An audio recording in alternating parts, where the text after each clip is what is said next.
أشهد أن لا إله إلا الله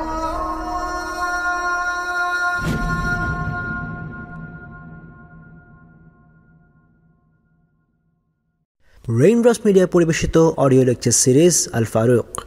এই সিরিজে আলোচিত হবে আমিরুল মুমিনিন ওমর ইবনুল খাত্তাব রাদিয়াল্লাহু আনহু এর জীবন, সময় এবং কর্ম। আসসালামু আলাইকুম ওয়া রাহমাতুল্লাহি ওয়া বারাকাতুহু। আউযু বিল্লাহি মিনাশ শাইতানির রাজিম। বিসমিল্লাহির রহমানির রহিম। আলহামদুলিল্লাহ ওয়াসসালাতু ওয়াসসালাম আলা সাইয়্যিদিনা মুহাম্মদ ওয়া আলা আলিহি ওয়া সাহবিহি ওয়া সাল্লাম তাসলিমান কাসীরা। আলহামদুলিল্লাহ, আমরা শুরু করতে যাচ্ছি ওমর ইবনুল খাত্তাব রাদিয়াল্লাহু তাআলা আনহু তার জীবনী আলোচনার আরেকটি নতুন পর্ব।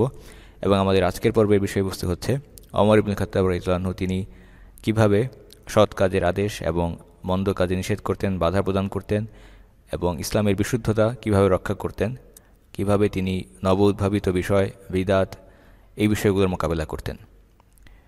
আল্লাহ সুবহানাহু ওয়া তাআলা তারা এমন কিছু লোক যাদেরকে যদি আমি দুনিয়াতে শক্তি সামর্থ্য কিংবা প্রতিষ্ঠা প্রদান করি তাহলে তারা সালাত কায়েম করবে, যাকাত দিবে এবং সৎ কাজের আদেশ এবং মন্দ কাজের নিষেধ করবে, বাধা প্রদান করবে। আল্লাহ সুবহানাহু ওয়া তাআলা বলেছেন প্রত্যেকটি কাজের পরিণাম আল্লাহর ইখতিয়ারভুক্ত।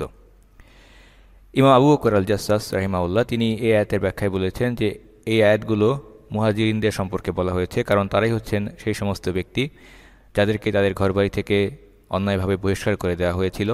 এবং আল্লাহ সুবহানাহু ওয়া তাআলা তাদের সম্পর্কে বলছেন যে তিনি যদি তাদের হাতে ক্ষমতা কিংবা প্রতিষ্ঠা দান করেন জমিনে, তাহলে তারা জমিনে সালাত কায়েম করবে, যাকাত প্রদান করবে এবং ভালো কাজের আদেশ করবে এবং মন্দ কাজে বাধা প্রদান করবে, নিষেধ করবে। এবং তিনি আরও বলেছেন যে এই বর্ণনা এটা খুলাফায়ে রাশিদিন তাদের ব্যাপারে প্রযোজ্য, কারণ তারাও একই কাজ করেছেন। আল্লাহ সুবহানাহু ওয়া তাআলা তাদেরকে জমিনে প্রতিষ্ঠা দান করেছেন। আবু বকর সিদ্দিক, ওমর ইবনুল খাত্তাব, ওসমান এবং আলী রাদিয়াল্লাহু তাআলা আনহুম তাদেরকে আল্লাহ সুবহানাহু ওয়া তাআলা জমিনের কর্তৃত্ব দিয়েছেন এবং তারা সৎ কাজের আদেশ করেছেন, মন্দ কাজে নিষেধ করেছেন। ওমর ইবনুল খাত্তাব রাদিয়াল্লাহু আনহু তিনি ইসলামের বিশুদ্ধতা রক্ষার ব্যাপারে খুবই সচেতন ছিলেন এবং কোনো ধরনের নব উদ্ভাবিত বিষয় বিদআত বা যেগুলো বর্জনীয় মানুষ ইসলামের মধ্যে অনুপ্রবেশ করিয়ে নেয় কিন্তু যেগুলো ইসলামের অন্তর্ভুক্ত নয়, এই সমস্ত কাজগুলোকে তিনি কঠোরভাবে নিয়ন্ত্রণ করতেন। প্রথমে আমরা এই প্রসঙ্গে যাচ্ছি মিশরের ঘটনায়। মিশরের লোকেদের একটি কুপ্রথা ছিল, একটি শিরকি প্রথা ছিল। তারা মনে করত যে প্রতি বছর আমরা যদি একটি কুমারী মেয়েকে এই নীল নদের কাছে উৎসর্গ না করি, নীল নদে তাকে ভাসিয়ে না দেই, তাহলে এই নীল নদের পানি প্রবাহিত হবে না। এটা ছিল তাদের একটি ভ্রান্ত ধারণা।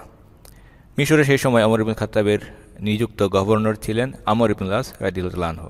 মিশরের লোকেরা আমর ইবনুল আসের কাছে আসলো এবং আসার পর তাকে বলল যে নীল নদের পানি প্রবাহিত হবে না, আমাদের একটি নিয়ম আছে, আমরা প্রতি বছর নির্দিষ্ট সময়ে একটি কুমারী মেয়েকে এই নীল নদে ভাসিয়ে দেই।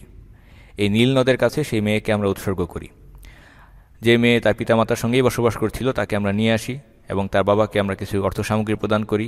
এরপর সেই মেয়েকে উত্তম পোশাক গয়নাগাটি পরিয়ে এই নদে তাকে আমরা নিক্ষেপ করি।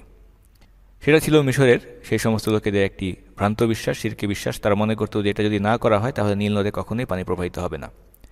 আমর ইবনুল আস রাদিয়াল্লাহু আনহু তিনি বললেন যে এই সমস্ত কুপ্রথা বিলুপ্ত করার জন্যই তো ইসলাম এসেছে। ইসলাম এই সমস্ত পূর্বের বাতিল প্রথাগুলোকে বর্জন করেছে। মুসলিম হিসেবে তোমরা আর এই ধরনের বিষয় পালন করার জন্য অনুমতিপ্রাপ্ত নও। তিনি এই বিষয়টিকে নিষেধাজ্ঞা জারি করলেন। সুবহানাল্লাহ। এরপর আল্লাহ সুবহানাহু ওয়া তাআলার পক্ষ থেকে একটি পরীক্ষা আসলো। বাস্তবেই দেখা গেল যে এই প্রথাটি নিষিদ্ধ করে দেওয়ার পর নীল নদের পানির মাত্রা একেবারে কমে গেল, পানি প্রবাহিত হচ্ছে না। আল্লাহর পক্ষ থেকে পরীক্ষা। সুতরাং একদিকে আপনি ইসলামের তাত্ত্বিক বিষয়গুলো, থিওরি, সেই বিষয়গুলো মাথায় থাকবে, কিন্তু বাস্তবে যখন সেগুলো প্রয়োগ করতে যাওয়া হবে তখন অনেক সময় আল্লাহর পক্ষ থেকে পরীক্ষা এসে হয়তো দেখা যাবে যে বাস্তবে পরিস্থিতি তার সম্পূর্ণ বিপরীত হয়ে যাচ্ছে। সেই ক্ষেত্রে আমরা আল্লাহ সুবহানাহু ওয়া তাআলার বিধানের উপর অটল থাকব নাকি আমরা বিপরীত কিছু করব, সেটাই আল্লাহ সুবহানাহু ওয়া তাআলা অনেক সময় আমাদেরকে বিপরীত ঘটনা ঘটানোর মাধ্যমে পরীক্ষা করে নেন। একই পরীক্ষা ঘটছিল মিশরে আমর ইবনুল আসের উপর। লোকেরা এসে বলল যে দেখুন, আমরা আমাদের যে প্রথা সেটা করতে আপনি নিষেধ করেছেন, সেই নারীকে আমরা উৎসর্গ করিনি, আর এই যে নীল নদের পানি সেটা এখন বন্ধ হয়ে গেছে। ভীষণ কঠিন পরীক্ষা, কিন্তু এরপরেও আমর ইবনুল আস তিনি তার সেই সিদ্ধান্তের উপর অটল থাকলেন। কিন্তু পরিস্থিতি আসলে এতটাই খারাপ হয়ে যাচ্ছিল যে নদের পানির মাত্রা এত নিচে নেমে যাচ্ছিল যে বাধ্য হয়ে লোকেরা মিশর ত্যাগ করে অন্য কোথাও গিয়ে বসতি স্থাপন করবে এরকম চিন্তাভাবনা করতেও শুরু করলো। কারণ মিশরের সেই অঞ্চলগুলোতে একমাত্র পানির যে প্রবাহ সেটা হচ্ছে এই নীল নদের মাধ্যমে। কৃষিকাজ থেকে শুরু করে যাবতীয় কাজ তারা এই নীল নদের পানির উপরে নির্ভরশীল। এই কঠিন পরিস্থিতির সংবাদ আমর ইবনুল আস খলিফা ওমর ইবনুল খাত্তাবের কাছে চিঠির মাধ্যমে পাঠিয়ে দিলেন, তাকে জানালেন। তিনি বললেন যে তাদের মধ্যে এই ধরনের একটি কুপ্রথার প্রচলন ছিল, কিন্তু আমি সেটাকে নিষেধ করে দিয়েছি এবং বলেছি যে ইসলামে এগুলো সম্পূর্ণরূপে নিষিদ্ধ, হারাম। খলিফা তিনি জবাবে কী লিখলেন? ওমর ইবনুল খাত্তাব তিনি জবাবি চিঠিতে লিখলেন, তিনি বললেন যে তুমি যা করেছ সঠিক কাজ করেছ এবং আমি তোমাকে একটি চিঠি পাঠাচ্ছি, চিঠির সঙ্গে একটি কাগজের টুকরো পাঠাচ্ছি। আমি চাই যে তুমি এই চিঠিকে, এই কাগজের টুকরোকে নীল নদে নিক্ষেপ করবে। কি ছিল সেই কাগজে লেখা? খলিফা ওমর ইবনুল খাত্তাব রাদিয়াল্লাহু আনহু তিনি লিখেছিলেন সেই কাগজে, আল্লাহর বান্দা এবং আমিরুল মুমিনিন ওমর ইবনুল খাত্তাবের পক্ষ থেকে মিশরের বাসিন্দাদের প্রতি এবং নীল নদের প্রতি এই চিঠি। এই নীল নদ তুমি যদি নিজের ইচ্ছা অনুসারে প্রবাহিত হয়ে থাকো তাহলে তুমি থেমে যাও, তোমার আর প্রবাহিত হওয়ার দরকার নেই, তোমাকে আমাদের আর কোনো প্রয়োজন নেই। আর যদি তুমি এই কারণে প্রবাহিত হও যে আল্লাহ সুবহানাহু ওয়া তাআলা তিনি তোমাকে প্রবাহিত করিয়ে থাকেন, তাহলে আমি আল্লাহ সুবহানাহু ওয়া তাআলার কাছেই এই বিষয় চাচ্ছি, তিনি যেন তোমাকে প্রবাহিত করেন। আমর ইবনুল আস তিনি এই চিঠি, সেই কাগজের টুকরোটি নিলেন, যাতে এই বিষয়গুলো লেখা ছিল। নদীর পানি যদি আল্লাহর ইচ্ছায় প্রবাহিত হয় তাহলে সেটা প্রবাহিত হোক, আর যদি না হয়, নিজের ইচ্ছায় যদি নদী তার পানি প্রবাহিত করে, তাহলে সেই নদের পানি আর আমাদের প্রয়োজন নেই। এরকম একটি বিষয় লেখা কাগজটি আমর ইবনুল আস সমস্ত মিশরবাসীর সামনে নদীতে নিক্ষেপ করলেন। সুবহানাল্লাহ, মাত্র একদিনের মধ্যেই বা এক রাতের মধ্যেই নীল নদের পানি বৃদ্ধি পেতে লাগলো এবং 16 কিউবিক ফিট বা 16 একক পরিমাণ পর্যন্ত পানি বেড়ে গেল। সুতরাং আমিরুল মুমিনিন তার নিকট থেকে নিক্ষিপ্ত চিঠি এটি নীল নদের পানিকে বৃদ্ধি করেছিল, যেখানে লেখা ছিল পানি যদি আল্লাহর ইচ্ছায় প্রবাহিত হয় তাহলে সেই পানি বৃদ্ধি পাক, আর যদি নিজের ইচ্ছায় প্রবাহিত হয় তাহলে সেই নীল নদের পানি আমাদের কোনো প্রয়োজন নেই।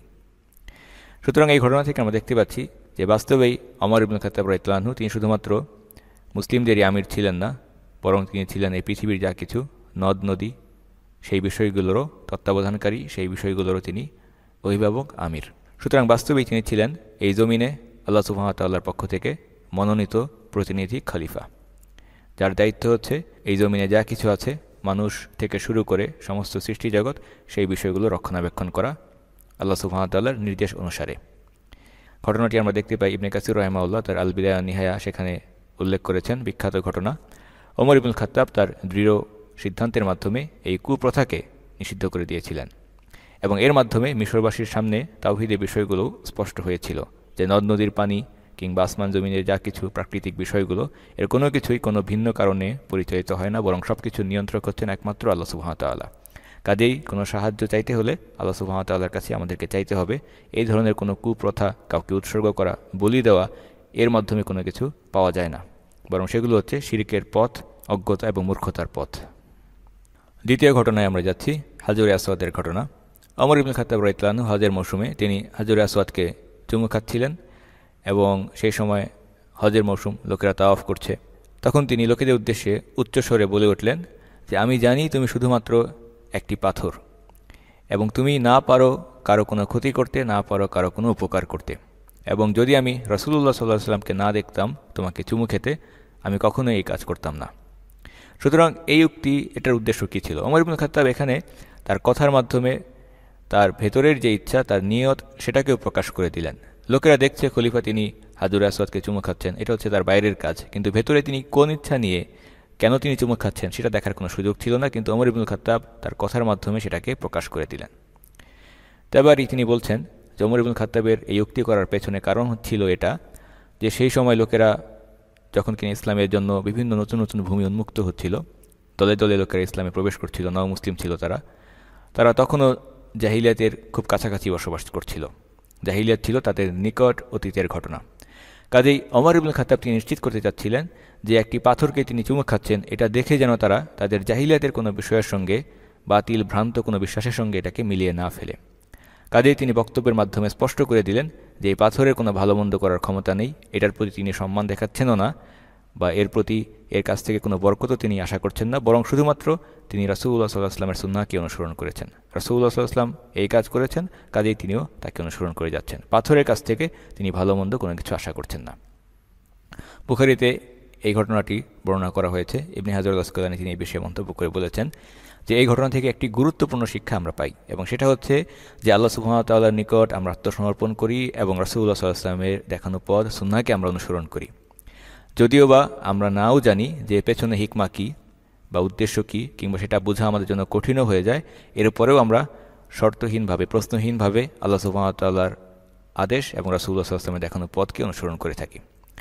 ওমর ইবনুল খাত্তাব সেই দিকে ইঙ্গিত করে বলেছেন যে তুমি একটি পাথর মাত্র, আমি শুধুমাত্র আল্লাহ রাসূলকে অনুকরণ করার কারণেই তোমাকে চুমু খাচ্ছি।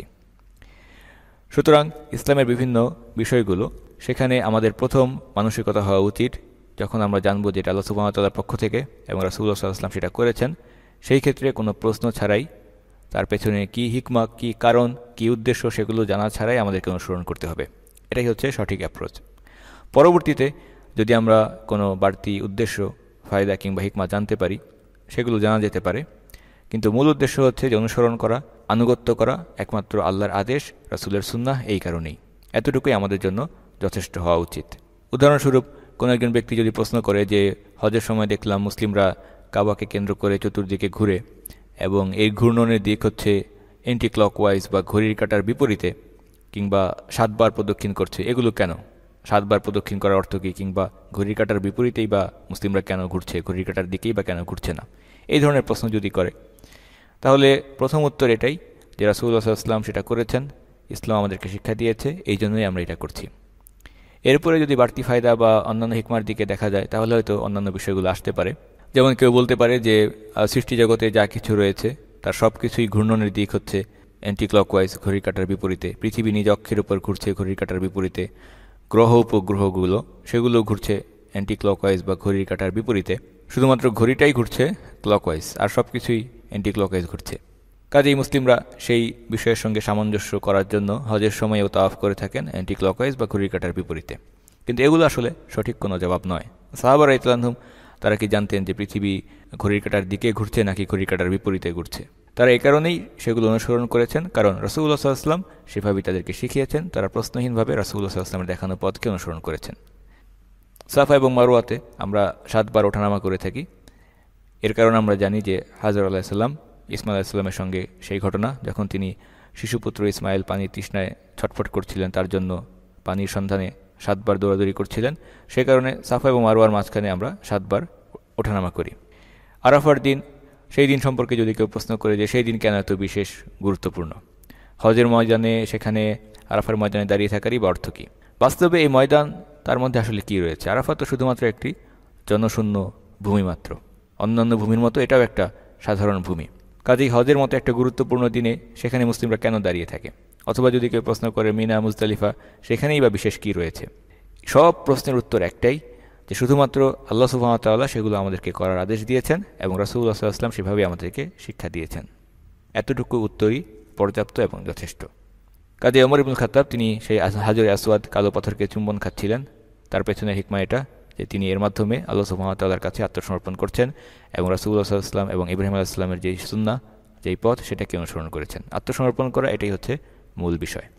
ওমর ইবনুল খাত্তাব তিনি অন্তর্দৃষ্টি সম্পন্ন, দূরদৃষ্টি সম্পন্ন মানুষ ছিলেন। আল্লাহ সুবহানাহু ওয়া তাআলা তার মধ্যে যোগ্যতা দিয়েছিলেন। কাজেই তিনি সাধারণ বিষয়ের মধ্যেও যদি কোনো ক্ষতি থেকে থাকে কিংবা মানুষের পথভ্রষ্ট হওয়ার কোনো একটি আশঙ্কা থাকে, সেই বিষয়গুলো সম্পর্কে তিনি খুব সাবধান থাকতেন এবং সেগুলো বুঝতে পারতেন। কাজে এই বিষয়গুলো তিনি কঠোরভাবে নিয়ন্ত্রণ করতেন। বিদআতের বিষয়গুলোকে তিনি খুবই কঠোরভাবে নিয়ন্ত্রণ করতেন। বর্তমানে অনেক সময় বিদআতের ব্যাপারে যখন কিনা উলামায়ে কেরাম সাধারণ মানুষদেরকে সাবধান করে থাকেন, অনেকে মনে করে থাকেন যে এটা হচ্ছে একটু বেশিই বলা। তারা বলতে চান যে আপনারা সব কিছুতেই বিদআত খুঁজে পাচ্ছেন, এটা বিদআত, ওটা বিদআত, ইত্যাদি ইত্যাদি। দয়া করে আমাদেরকে ছেড়ে দিন, আমাদেরকে আমাদের মতো আমল করতে দিন। বাস্তবে ইসলাম কখনো কোনো ব্যক্তির উপরে কঠোরতা আরোপ করে না। ইসলাম কখনো মানুষকে সংকীর্ণ অবস্থায় ফেলে দেয় না, বরং যে বিষয়ের মধ্যে মানুষের জন্য ক্ষতি রয়েছে তার পেছনে সাবধান করা, নিষেধাজ্ঞা প্রদান করা, সেগুলোর পেছনে হিকমা রয়েছে। বাস্তবতা হচ্ছে শয়তান আমাদেরকে পদে পদে, কদমে কদমে বিভ্রান্ত করতে চায়। শয়তান কখনো হাল ছেড়ে দেয় না। যদি মাত্র একটি কদম বা 1 ইঞ্চি পরিমাণও হয়, এতটুকু বিভ্রান্ত সে আমাদেরকে করতে পারে, সে অবশ্যই সেই চেষ্টা করে যায়। সরল পথ থেকে বিভ্রান্ত করে বাঁকা পথে নিয়ে যাওয়ার চেষ্টা সে করে যায়। সুফিয়ান রাহিমাহুল্লাহ তিনি বলেছেন, ইবলিসের নিকট গুনাহের কাজের থেকে, পাপের থেকে বিদআত বেশি পছন্দনীয়। কারণ পাপ যখন একজন মুসলিম করে, গুনাহ করে, সে জানে এটা অন্যায়, এটা ভুল, সে অপরাধ করেছে। কাজেই তার জন্য তওবার আশা থাকে, একসময় হয়তো বা সে তওবা করতে পারে। কিন্তু যখন কোনো একজন ব্যক্তি বিদআত করে, সে মনে করে এটা হচ্ছে ভালো কাজ, কাজেই সেই কাজকে ছেড়ে দিয়ে সে আবার সঠিক পথে আসবে এর কোনো সম্ভাবনা থাকে না, তওবার কোনো সম্ভাবনা থাকে না।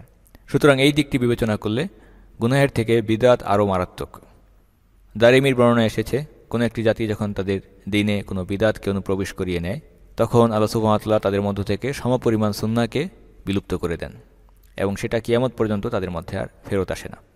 কাজেই এই দিন যা কিনা আল্লাহ সুবহানাহু ওয়া তাআলা তার রাসূলের মাধ্যমে আমাদের জন্য মনোনীত করেছেন, তার দৃষ্টান্ত হচ্ছে সেই পানি ভর্তি পরিপূর্ণ একটি গ্লাসের মতো, যার সব কিছুই পরিপূর্ণ বা কমপ্লিট অবস্থায় রয়েছে।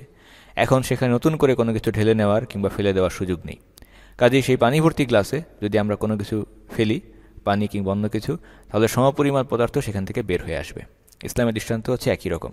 ইসলামের কীভাবে আল্লাহ সুবহানাহু ওয়া তাআলাকে পাওয়া যাবে, কীভাবে আল্লাহ সুবহানাহু ওয়া তাআলার আনুগত্য করতে হবে, রাসূলের সুন্নাহকে অনুসরণ করতে হবে, তা সব কিছু সুনির্দিষ্ট। কাজেই নতুন করে ইসলামে কোনো কিছু যোগ করা কিংবা বিয়োগ করার কোনো সুযোগ নেই। দ্বীনের মধ্যে এই ধরনের মন গড়া বিষয়গুলোকে অনুপ্রবেশ করিয়ে নেওয়া, সেগুলি হচ্ছে বিদআত এবং বর্জনীয় নব উদ্ভাবিত বিষয়গুলো। আব্দুল্লাহ ইবনে মাসউদ রাদিয়াল্লাহু তাআলা আনহু তিনি বলছেন, রাসূলুল্লাহ সাল্লাল্লাহু আলাইহি ওয়াসাল্লাম একবার মাটিতে নিজের হাতে একটি রেখা টানলেন বালুর উপর, এবং এরপর তিনি বললেন, এটা হচ্ছে সরল পথ, এটাই হচ্ছে সিরাতুল মুস্তাকিম। এরপর সেই রেখার ডানে বামে আরও অনেকগুলো রেখা টানলেন এবং বললেন, এগুলো হচ্ছে বিভিন্ন পথ, যার প্রত্যেকটি পথের মুখে রয়েছে এক একজন শয়তান, এবং তারা ওই পথের দিকে মানুষদেরকে আহ্বান করে দাওয়াত দেয়। এরপর রাসূলুল্লাহ সাল্লাল্লাহু আলাইহি ওয়াসাল্লাম এই আয়াতটি সাহাবা একরামদেরকে তিলাওয়াত করে শোনালেন। وأن هذا صراطي مستقيما فاتبعوه ولا تتبعوا السبل فتفرق بكم عن سبيله ذلكم وصاكم به لعلكم تتقون।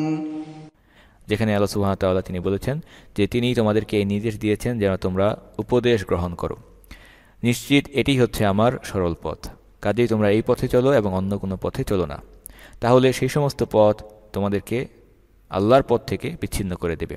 আল্লাহ তিনি তোমাদেরকে এই নির্দেশ দিচ্ছেন যেন তোমরা সাবধান হও, সতর্ক হও। বিভ্রান্তি সবসময় সামান্য ছোট্ট একটি বাঁক থেকে শুরু হয়। যেমন আমরা যদি কাগজের উপর দুইটি রেখা টানি এবং তাদের মধ্যে যদি সামান্য 1 ডিগ্রি পরিমাণ কোণ সৃষ্টি করি, প্রথমে দেখা যাবে যে দুইটি বিন্দু থেকে রেখা দুইটি শুরু হলো, সেখানে যেন দুইটি রেখা একই সরল রেখার উপরেই অবস্থিত এরকম আমাদের কাছে মনে হবে। কিন্তু দূরত্ব যত বাড়তে থাকবে, যত সামনের দিকে যাওয়া যাবে, তত দেখা যাবে যে দুইটি পথ এবং রাস্তার মধ্যে দূরত্ব বাড়তে বাড়তে একসময় মাইলের পর মাইল দূরত্ব সৃষ্টি হয়ে যাবে। এটাই হচ্ছে শয়তানের কৌশল। শয়তান সামান্য ফাটলের মাধ্যমে আমাদের ভেতর প্রবেশ করে পরবর্তীতে ধ্বংসের মুখে আমাদেরকে ঠেলে দেয়। মূর্তি পূজার যে ইতিহাস, সেদিকেও যদি আমরা যাই, তাহলে এই পক্ষে আরেকটি দৃষ্টান্ত আমরা খুঁজে পাই। নূহ আলাইহিস সালাম, তার সময়ে মানুষ তাওহীদে বিশ্বাসী ছিল, ইসলামের উপর ছিল। সেই সময়ে মানুষেরা ছিল ঈমানের উপর। যারা কিনা কাফের ছিল, অবিশ্বাসী ছিল, আল্লাহ সুবহানাহু ওয়া তাআলা তাদেরকে বন্যার মাধ্যমে, প্লাবনের মাধ্যমে তাদেরকে ধ্বংস করেছিলেন। সেই সময় সবাই ছিল মুসলিম। এরকম একটি অবস্থায় যখন আস্তে আস্তে তাদের মধ্যে নেককার ব্যক্তিরা মৃত্যুবরণ করতে থাকলেন, প্রজন্মের পর প্রজন্ম, জেনারেশনের পর জেনারেশন, লম্বা সময় চলে গেল, ধীরে ধীরে শয়তান তাদেরকে বিভ্রান্ত করতে শুরু করলো। এক সময় শয়তান এসে তাদেরকে বলল যে তোমাদের মধ্যে এই সমস্ত ব্যক্তিরা, তারা ছিল সলেহীন ব্যক্তি, নেককার ব্যক্তি, তোমরা তাদের স্মৃতিকে স্মরণ করার উদ্দেশ্যে এবং তাদের মাধ্যমে তাদের কথা স্মরণ হলে তোমাদের ইবাদতবন্দিগিতে আগ্রহ সৃষ্টি হবে, কাজেই এটা একটি ভালো বুদ্ধি যে তোমরা তাদেরকে মনে করার জন্য তাদের কিছু আকৃতি নির্মাণ করো, মূর্তি নির্মাণ করো। সেই মূর্তিগুলো দেখলে তাদের ভালো কাজের কথা তোমাদের স্মরণ হবে এবং তোমরা সেগুলোকে অনুকরণ করতে উৎসাহ পাবে। শয়তান কিন্তু প্রথমেই বলেনি যে তোমরা মূর্তি নির্মাণ করে মূর্তিগুলোকে পূজা করতে শুরু করো। ধীরে ধীরে শয়তান মানুষকে বিভ্রান্তির দিকে নিয়ে গিয়েছে। এই কৌশল লোকেদের কাছে বেশ পছন্দনীয় মনে হলো, যে আগের নেক লোকেদের কথা মনে হবে, তাদেরকে দেখে আমাদের আমলে আগ্রহ সৃষ্টি হবে, এই চিন্তা করে তারা কিছু মূর্তি নির্মাণ করলো। কয়েক প্রজন্ম চলে গেল, এরপর এসে শয়তান তাদেরকে বলল যে সেই নেক লোকেরা, তাদের মাধ্যমে যদি তোমরা আল্লাহর কাছে চাও, তাহলে তোমরা আল্লাহর কাছ থেকে পাবে। এক সময় বলতে শুরু করলো যে সেই মূর্তিগুলোর কাছেই তোমরা চাও, তারা নেককার ব্যক্তি ছিলেন, তোমরা কত গুনাহগার, কাজেই তাদের কাছ থেকে চাইলেই আল্লাহ তোমাদেরকে দিবে। এভাবে এক সময় শয়তান তাদেরকে মূর্তি পূজাতে বাধ্য করল। শয়তান লম্বা সময় নিয়েছে, শতাব্দীর পর শতাব্দী, প্রজন্মের পর প্রজন্ম নিয়ে ধীরে ধীরে সে মানুষদেরকে বিভ্রান্ত করে মূর্তি পূজাতে লাগিয়ে দিয়েছে। সেটাই ছিল মানব ইতিহাসে প্রথম মূর্তি পূজার ঘটনা। শয়তানের কাজ এভাবেই হয়, ধীরে ধীরে সে কাজ করতে থাকে, সে লেগে থাকে এবং একসময় মানুষকে, যারা দ্বীনের ব্যাপারে শৈথিল্য প্রদান করে, তাদেরকে বিভ্রান্ত করতে সফল হয়ে যায়। কাজে এই ধরনের পরিস্থিতিতে যেন আমরা ক্ষতিগ্রস্ত না হই, বিভ্রান্ত না হই, সেই জন্য ইসলাম আমাদেরকে কঠোরভাবে বিদআতের বিষয়ে সাবধান করে দেয় এবং নিষেধাজ্ঞা জারি করে। এই ধরনের বিচ্যুতির সমস্ত দরজা বন্ধ করে দেওয়ার মাধ্যমে ইসলাম আমাদের ঈমানকে সুরক্ষা প্রদান করে। কাজে এই বিদআতের বিষয়গুলোকে হালকাভাবে নেওয়ার কোনো সুযোগ নেই, সেগুলোকে কঠিনভাবে আমাদেরকে গ্রহণ করতে হবে। যারা বিদআত করে তাদের আমলগুলোকে আল্লাহ সুবহানাহু ওয়া তাআলা বর্জন করবেন এবং সেগুলোকে নিক্ষিপ্ত ধূলিকণা সমপরিমাণ বানিয়ে দিবেন। মিজানের পাল্লায় তার কোনো ওজন করা হবে না। সূরা কাহফের শেষের দিকে আল্লাহ সুবহানাহু ওয়া তাআলা এই প্রসঙ্গে আমাদেরকে জানিয়েছেন। আল্লাহ সুবহানাহু ওয়া তাআলা বলছেন যে, হে নবী, আপনি তাদেরকে বলে দিন, আমি কি তোমাদেরকে সেই সমস্ত লোকেদের সংবাদ দেব যারা আমলের দিক থেকে, যারা কর্মের দিক থেকে খুবই ক্ষতিগ্রস্ত? তারাই হচ্ছে সেই সমস্ত লোক যাদের এই কাজগুলো, যাদের প্রচেষ্টা দুনিয়ার জীবনেই বিভ্রান্ত হয়েছে, অথচ তারা মনে করত যে তারা সৎ আমল করছে, তারা ভালো কাজ করছে। পরবর্তী ঘটনায় আমরা যাচ্ছি। ওমর ইবনুল খাত্তাব তিনি খলিফা হিসেবে, আমিরুল মুমিনিন হিসেবে উম্মার জন্য এটা নিশ্চিত করতে চেয়েছিলেন যে তার খিলাফতকালে যেন কোনো বিভ্রান্তির দরজা খুলে না যায়, মানুষ যেন বিভ্রান্ত না হয়। সেই সময় একটি গাছ ছিল, আরবিতে যে গাছটিকে বলা হয়ে থাকে শাজারাতুর রিদওয়ান। সেই বৃক্ষ, সেই গাছ যার নিচে বসে রাসূলুল্লাহ সাল্লাল্লাহু আলাইহি ওয়াসাল্লাম সাহাবাদের নিকট থেকে বায়াত গ্রহণ করেছিলেন, শপথ গ্রহণ করেছিলেন আনুগত্যের একটি বিশেষ উদ্দেশ্যে, যার পটভূমি ছিল যখন কিনা রাসূলুল্লাহ সাল্লাল্লাহু আলাইহি ওয়াসাল্লাম সাহাবা একরামদেরকে নিয়ে উমরা করতে এসেছিলেন। সুলহুল হুদাইবিয়া সেই ঘটনা। সেখানে কুরাইশরা বাধা সৃষ্টি করল এবং আলাপ আলোচনা করার জন্য রাসূলুল্লাহ সাল্লাল্লাহু আলাইহি ওয়াসাল্লাম প্রতিনিধি হিসেবে ওসমান ইবনে আফফান রাদিয়াল্লাহু আনহুকে মক্কায় পাঠিয়েছিলেন। কিন্তু সেখানে যাওয়ার পর দেখা গেল লম্বা সময় কেটে যাচ্ছে, কিন্তু ওসমান ফেরত আসছেন না। গুজব ছড়িয়ে পড়ল যে কুরাইশরা ওসমান রাদিয়াল্লাহু আনহুকে হত্যা করেছে। সেই সময় রাসূলুল্লাহ সাল্লাল্লাহু আলাইহি ওয়াসাল্লাম সাহাবা একরামদের কাছ থেকে আনুগত্যের শপথ নিয়েছিলেন, বায়াত নিয়েছিলেন যে একজন ওসমানের জন্য আমরা প্রত্যেকেই তার হত্যার প্রতিশোধ গ্রহণ করব। কাজে এই যুদ্ধের উপরে, জিহাদের উপরে বায়াত গ্রহণ করা হয়েছিল। যদিও সাহাবা একরাম সেই সময় তারা কোনো যুদ্ধের অস্ত্র নিয়ে আসেননি, তারা কুরবানির পশুগুলোকে সাথে নিয়ে এসেছিলেন এবং সেগুলোকে জবাই করার জন্য সাধারণ যে ছুরি জাতীয় অস্ত্র, এতটুকু পর্যন্ত তাদের কাছে ছিল। কিন্তু এরপরেও একজন মুসলিমের জীবনের গুরুত্ব, ওসমানের জীবনের গুরুত্ব, তার উপর জোর দিয়ে রাসূলুল্লাহ সাল্লাল্লাহু আলাইহি ওয়াসাল্লাম সাহাবা একরামদের কাছ থেকে যুদ্ধের শপথ নিয়েছিলেন। কাজেই তাদের শপথ ছিল যে আমরা মৃত্যুর উপরে শপথ করছি, প্রয়োজনে আমরাও মৃত্যুবরণ করব, তবুও ওসমান হত্যার বদলা আমরা নিয়েই ছাড়ব। শেষ পর্যন্ত দেখা গেল যে কুরাইশরা ভয় পেয়ে তারা আপোষ করতে আসলো এবং প্রমাণিত হলো ওসমানকে হত্যা করা হয়নি, সেটি একটি মিথ্যা গুজব ছিল। সেই ঘটনা, সেই বায়াতের ঘটনা ঘটেছিল সেই বৃক্ষের নিচে। ইসলামের ইতিহাসে সেটি একটি বিশাল তাৎপর্যপূর্ণ ঘটনা ছিল, যেটাকে বলা হয়ে থাকে রিদওয়ানের বায়াত বা বায়াতুর রিদওয়ান। রিদওয়ান অর্থ রাজি, খুশি কিংবা সন্তুষ্টি। সেই দিন সেই বৃক্ষের নিচে যারা শপথ করেছিলেন আল্লাহ সুবহানাহু ওয়া তাআলা তিনি তাদের উপরে রাজি, খুশি এবং সন্তুষ্ট হয়েছিলেন। যে প্রসঙ্গে আল্লাহ সুবহানাহু ওয়া তাআলা কুরআনে বলেছেন, লাকাদ রাদিয়াল্লাহু আনিল মুমিনিন ইয ইউবাইয়ুনাকা তাহতাশ শাজারা। আল্লাহ সুবহানাহু ওয়া তাআলা বলেছেন, নিশ্চয়ই আল্লাহ সেই সমস্ত মুসলিমদের প্রতি সন্তুষ্ট হয়েছেন যারা গাছের নিচে আপনার কাছে বায়াত প্রদান করেছিল। কাজেই সেটি ছিল একটি ঐতিহাসিক ঘটনা। সেই বৃক্ষ ছিল একটি ঐতিহাসিক স্মৃতিকে ধারণকারী বৃক্ষ। লোকেরা সেই গাছকে দেখতে আসতো, পরিদর্শন করতে আসতো এবং তাকে ঘিরে তার চারপাশে ইবাদতবন্দেগী করত। ওমর ইবনুল খাত্তাব তিনি তখন কি করলেন? ওমর ইবনুল খাত্তাব সেই গাছটি কেটে ফেলার আদেশ প্রদান করলেন এবং সেটাকে কর্তন করা হলো। একজন সাধারণ মানুষ সে হয়তো এই ঘটনা শুনে হতাশ হতে পারে যে যদি সুযোগ থাকতো সেই বৃক্ষটি সেভাবেই থাকতো তাহলে হয়তো আমরা গিয়ে সেটাকে দেখতে পেতাম। কিন্তু ওমর ইবনুল খাত্তাব কেন সেই বৃক্ষটিকে কেটে ফেললেন? অথচ সেই বৃক্ষের নিচে রাসূলুল্লাহ সাল্লাল্লাহু আলাইহি ওয়াসাল্লাম, সাহাবা একরাম তারা উপস্থিত হয়েছিলেন, তারা সেখানে বসেছিলেন, তারা বায়াত দিয়েছিলেন। ওমর ইবনুল খাত্তাব তিনি সেটাকে কেটে ফেলেছেন। ওমর ইবনুল খাত্তাব তিনি চাননি যে সেই গাছটি কোনো ইবাদতের বস্তুতে পরিণত হোক কিংবা মানুষ সেই বৃক্ষকে পরিদর্শন করতে এসে সেই গাছের কাছ থেকে কোনো বারাকা, বরকত ইত্যাদি আশা করতে শুরু করুক। কাজেই এই বৃক্ষ এটা বাস্তবে অন্যান্য বৃক্ষের মতোই একটি বৃক্ষ, যেটা না পারে কারো কোনো ক্ষতি করতে, না পারে কারো কোনো উপকার করতে। রাসূলুল্লাহ সাল্লাল্লাহু আলাইহি ওয়াসাল্লাম তার নিচে বসেছেন এটা সত্য, কিন্তু সেই বৃক্ষের কোনো নিজস্ব ক্ষমতা নেই মানুষকে ভালো মন্দ কিছু করার। ওমর ইবনুল খাত্তাব রাদিয়াল্লাহু আনহু তিনি আবেগী কোনো ব্যক্তি ছিলেন না, তিনি আবেগের বশে কোনো সিদ্ধান্ত নিতেন না। তিনি ভেবে চিনতে অন্তর্দৃষ্টি সম্পন্ন ব্যক্তি ছিলেন, দূরদৃষ্টির মাধ্যমে সিদ্ধান্ত গ্রহণ করতেন, তার বিবেককে ব্যবহার করতেন, বুদ্ধি এবং যুক্তিকে আবেগের উপরে প্রাধান্য দিতেন। সাহাবায়ে কেরামের যে ভালোবাসা ছিল আল্লাহ রাসূল সাল্লাল্লাহু আলাইহি ওয়াসাল্লামের স্মৃতির প্রতি, সেটা আমাদের থেকেও অনেক অনেক বেশি ছিল, যেটা আমরা চিন্তাও করতে পারবো না। কারণ তারা নিজেরা রাসূলুল্লাহ সাল্লাল্লাহু আলাইহি ওয়াসাল্লামের জীবনের সঙ্গে জড়িত, তাদের স্মৃতি জড়িত। তারা সরাসরি রাসূলুল্লাহ সাল্লাল্লাহু আলাইহি ওয়াসাল্লামের সামনে উপস্থিত হয়ে তার হাতে হাত রেখে সেখানে বায়াত গ্রহণ করেছিলেন। কাজেই তাদের কাছে সেই ঐতিহাসিক বৃক্ষের গুরুত্ব আমাদের থেকেও অনেক বেশি ছিল। ওমর ইবনুল খাত্তাব তিনি নিজেও সেই সমস্ত সাহাবীদের একজন যারা সেখানে উপস্থিত ছিলেন এবং রাসূলুল্লাহ সাল্লাল্লাহু আলাইহি ওয়াসাল্লামের হাতে হাত রেখে বায়াত প্রদান করেছিলেন। কিন্তু এরপরেও তিনি আবেগকে বাদ দিয়ে বিবেককে ব্যবহার করে সেই গাছটিকে কেটে ফেলার আদেশ প্রদান করেছিলেন। কারণ তিনি জানতেন পূর্বের জামানার যে উম্মাদগুলো তারা কি কারণে বিভ্রান্ত হতো। তিনি চাচ্ছিলেন না যে এই গাছটি কোনো ইবাদত বন্দিগি বা উপাসনার বস্তুতে পরিণত হয়ে যাক। এরকম আরেকটি ঘটনায় আমরা দেখতে পাই যে ওমর ইবনে খাত্তাব তিনি একবার সফরে ছিলেন। তিনি দেখলেন যে লোকেরা একটি নির্দিষ্ট স্থানকে বেছে নিয়ে সেখানে গিয়ে বারবার সালাত আদায় করছে। তোমরা এখানে কেন সালাত আদায় করছো? তারা বলল যে আমরা দেখেছিলাম রাসূলুল্লাহ সাল্লাল্লাহু আলাইহি ওয়াসাল্লাম তিনি এই স্থানে সালাত আদায় করেছেন। ওমর ইবনে খাত্তাব বললেন, নামাজের সময় হয়ে গেলে তোমরা যে কোনো জায়গাতেই সালাত আদায় করতে পারো। রাসূলুল্লাহ সাল্লাল্লাহু আলাইহি ওয়াসাল্লামের হাদিস থেকে আমরা জানি আল্লাহ সুবহানাহু ওয়া তাআলা রাসূলুল্লাহ সাল্লাল্লাহু আলাইহি ওয়াসাল্লামকে কিছু বিশেষ বিষয় দিয়েছেন যেগুলো পূর্বের কোনো নবীকে দেওয়া হয়নি, তাদের উম্মতকে দেওয়া হয়নি। তার মধ্যে একটি বিষয় হচ্ছে যে আল্লাহ সুবহানাহু ওয়া তাআলা এই উম্মতের জন্য সমস্ত জমিনকে মসজিদ বানিয়ে দিয়েছেন, সিজদার স্থান বানিয়ে দিয়েছেন, সালাতের স্থান বানিয়ে দিয়েছেন। কাজেই যদি কোনো পাক পবিত্র জমিন পাওয়া যায় যেখানে কোনো বাহ্যিক অপবিত্র বস্তু নেই, সেই স্থানেই আমরা সালাত আদায় করতে পারি। ওমর ইবনে খাত্তাব এটাই বললেন যে সালাতের সময় হয়ে গেলে তোমরা যে কোনো জায়গাতেই সালাত পড়তে পারো, নির্দিষ্ট কোনো স্থানকে বেছে নেওয়ার কোনো প্রয়োজন নেই।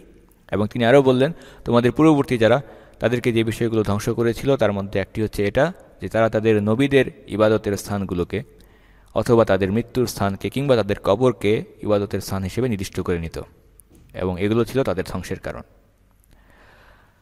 পরবর্তী ঘটনা যেটা ঘটেছিল ড্যানিয়েল সম্পর্কে।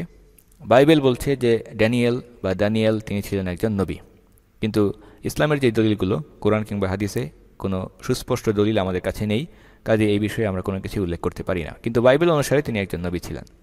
বাইবেলে তাকে নিয়ে একটি অধ্যায় বা কিতাবও রয়েছে এবং সেখানে শেষ জামানার কিছু ঘটনা সেগুলো উল্লেখ করা হয়েছে ইত্যাদি বিষয়গুলো।